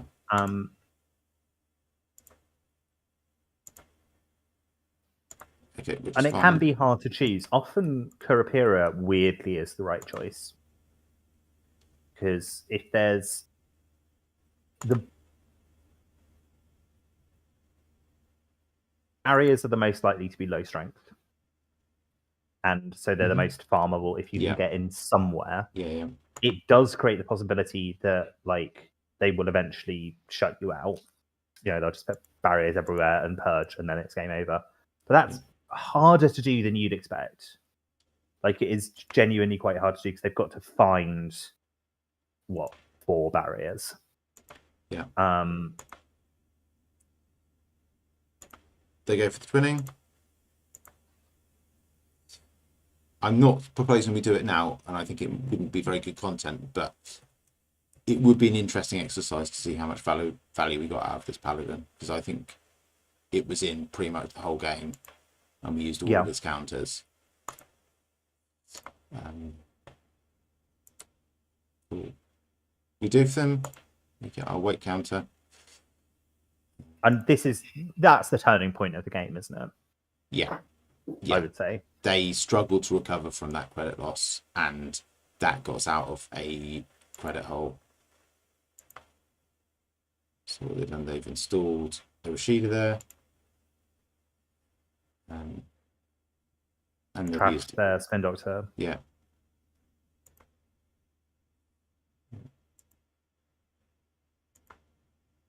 So what was that they installed on? That's the Afshar. The Afshar, yeah. Which actually, that doof I think was an inflection point, but actually we struggled a bit because the Afshar then meant that we couldn't farm that 3rd counter very easily. And also, if they played the Stavka there, they could have kept that server secure for much longer. Once we knew it was... because we eventually went, fuck it, make them have it. Yes. Yeah, we did. And if it had been it would have slowed them down, but slowed us down. It was this is a neutral play, was my point. This pushes us back, but it pushes them back just as much, if not more. And that's a situation that we're really happy with. Yeah. But because it was Afshar, we were sitting pretty. Yeah. Like I think that's a misplay. But Yeah. we should. So they've put Stavka into Afshar, into Sandstone on the remote. And the hope here, I guess, is that they will be able to score out the SDS. Yeah. At which point they will be in quite a strong position, so that if they can knock out the Amakua. Yeah. Yeah. And then we'd have to go and find proper breakers for everything. Yeah, this is where we went, fuck it, make them have it. Yeah. And they which was entirely the right play, I think.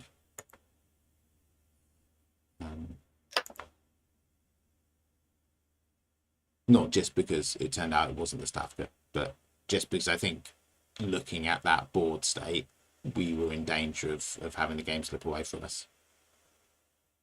Yeah.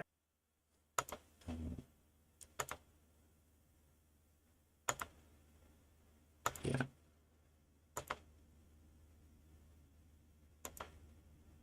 Yeah, and actually they only needed this HQ to hold for this turn, and then they were going to put the SDS in the remote. Yeah, this must have been horrible actually on the other side, because like this specific set of things happening was the only thing that really fucked them. Like yes, yeah, because it didn't look like we had the credits, did it? Even for Afshar, but the fact that we had Chesever and we could pay for Chesever with Paladin. Yeah. And then like being able to trash Chesever to get the SDS is the absolute best case scenario for us. Yeah. Like, it would have been utterly this would have been even more boring, but it, like we were talking about touching the SDS the first time around, but if we touched the SDS now with only Amakil on the board, it would have felt grim. Yeah. Like it almost certainly would have still been the right play to steal it. It almost always is the right play to steal it, because you at least get some choice over it when you steal it. Yeah. Yes, we'd have had to be very certain they could score it out and then just trash Amakura anyway, not to sacrifice Amakura to it.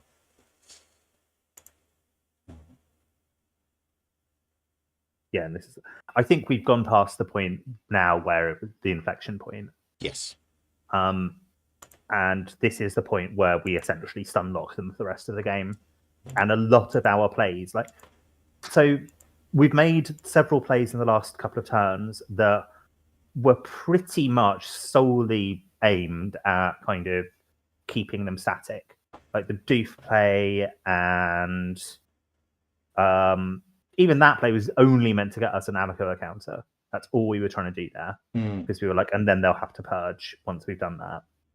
But because there were like little extra nice things within that, like you get an access as well, like it actually ended up propelling us forward quite a lot. I feel like I said, go on, say what you're going to say. I was going to say we got the wake counter as well. Yes, yeah, and all those. I mean, those counters. It's actually really nice that working. Like I feel like I've had some wake implant decks that it felt like a faff to run HQ. Yeah, and a ball 8 to run HQ, and it was like I'm running 2 servers to get an extra access. But this deck with the doofs, with the fact that it's Sable, so sometimes you're running HQ, Sable and info bounties, so sometimes you're running HQ, and it's just beneficial to you. They're just it's just organically ticking up through the whole game, and then in the end game we're using it. I was going to say I think that's fuck it, let's make them have it play was the right one. And I'm wondering now to what extent I was just being a bit results oriented with my thinking.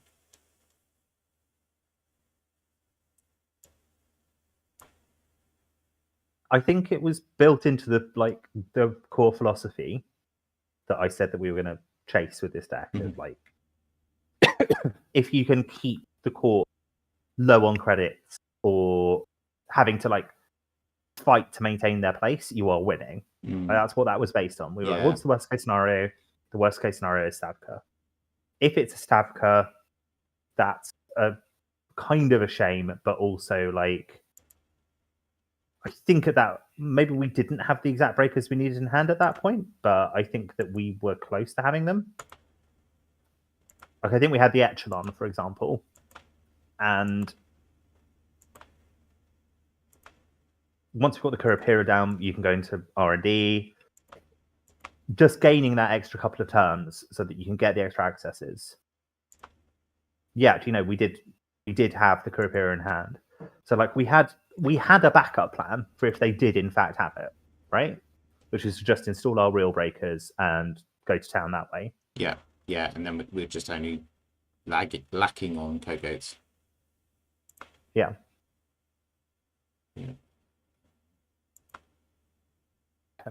Yeah, so that's the board state. And that's when we go for it. So they're on 4 credits, we're on 2.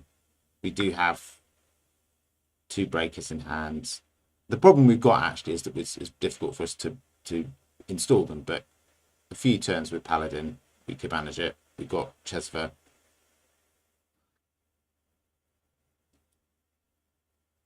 Yeah. In this situation, actually, it would be nice to have had another Biobands or 2 in the deck. Yeah, it's influence though. Yes, yeah, I know. No, I am not second guessing the deck building skills of person who played second in Worlds this year, last year. Just reflecting on what tools would have been useful in this particular situation. Yeah. Like once you've got your breaker suite out, and this is true of most decks, once you've got your breaker suite out, you've probably won the game. Yeah. Unless there's something up with your economy or the corpse doing something very clever. Well, I mean, the counterpoint to that statement is Soccer played a deck at Worlds where that absolutely wasn't the case. Like Soccer played a deck where you could have your breaker suite out. It's like, I don't care. It costs you like 9 credits to get into any server, and I've probably got a Biovolt in the remote. So like, what are you going to do about that? Usually though, usually if you've got your breakers out, you've won. Yeah. Unless you misplay, or unless they can like bait you or something. And so a lot of, like I've said about 10 times tonight, a lot of it is keeping the corp static while you go and find those breakers and then create a winning board state for yourself. Okay. Shall we call it a night then? I think we're done for the night, yeah. I was thinking about whether we wanted to do any summing up, but maybe you just did the summing up.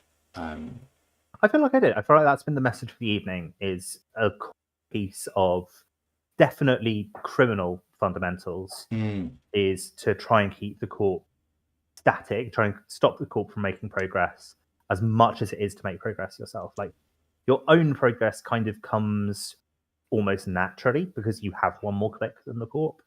So if you can keep the corp static, install clickless econ, clickless draw, all of that sort of stuff, you are winning the game. Yeah. That makes sense. I think I need to learn that a little bit better. Okay. I think that I'm too hasty to reach for let's disturb what the corp is doing by like just running my face into their ice as a sort of default strategy when I don't know what else to do. And if there were worse strategies, I think sitting back and doing nothing is a worse strategy. Yeah. For example. And one of the reasons that I like Sable is the film I played the most, I think, and then some Zaya. One of the reasons I like Sable is that you get that click back if you keep running. Yeah. If you do, but I think that this deck would still be a very good deck in really any criminal faction. Yeah. Like it would be less good, but it would still be very, very good. Yeah. I think Sable's the strongest criminal at the moment. Zahia, maybe, but probably Sable. Okay, I think it's time to say goodnight. I think it is. Thank you, everybody, for joining us. I imagine we'll be back next week and playing Arkham again. Yeah, I think so. I can't think of anything I've got going on next Thursday, so I think I'll see everyone there. I think we'll be at the City of the Elder things, which will be fun. So thanks very much. Lots of love.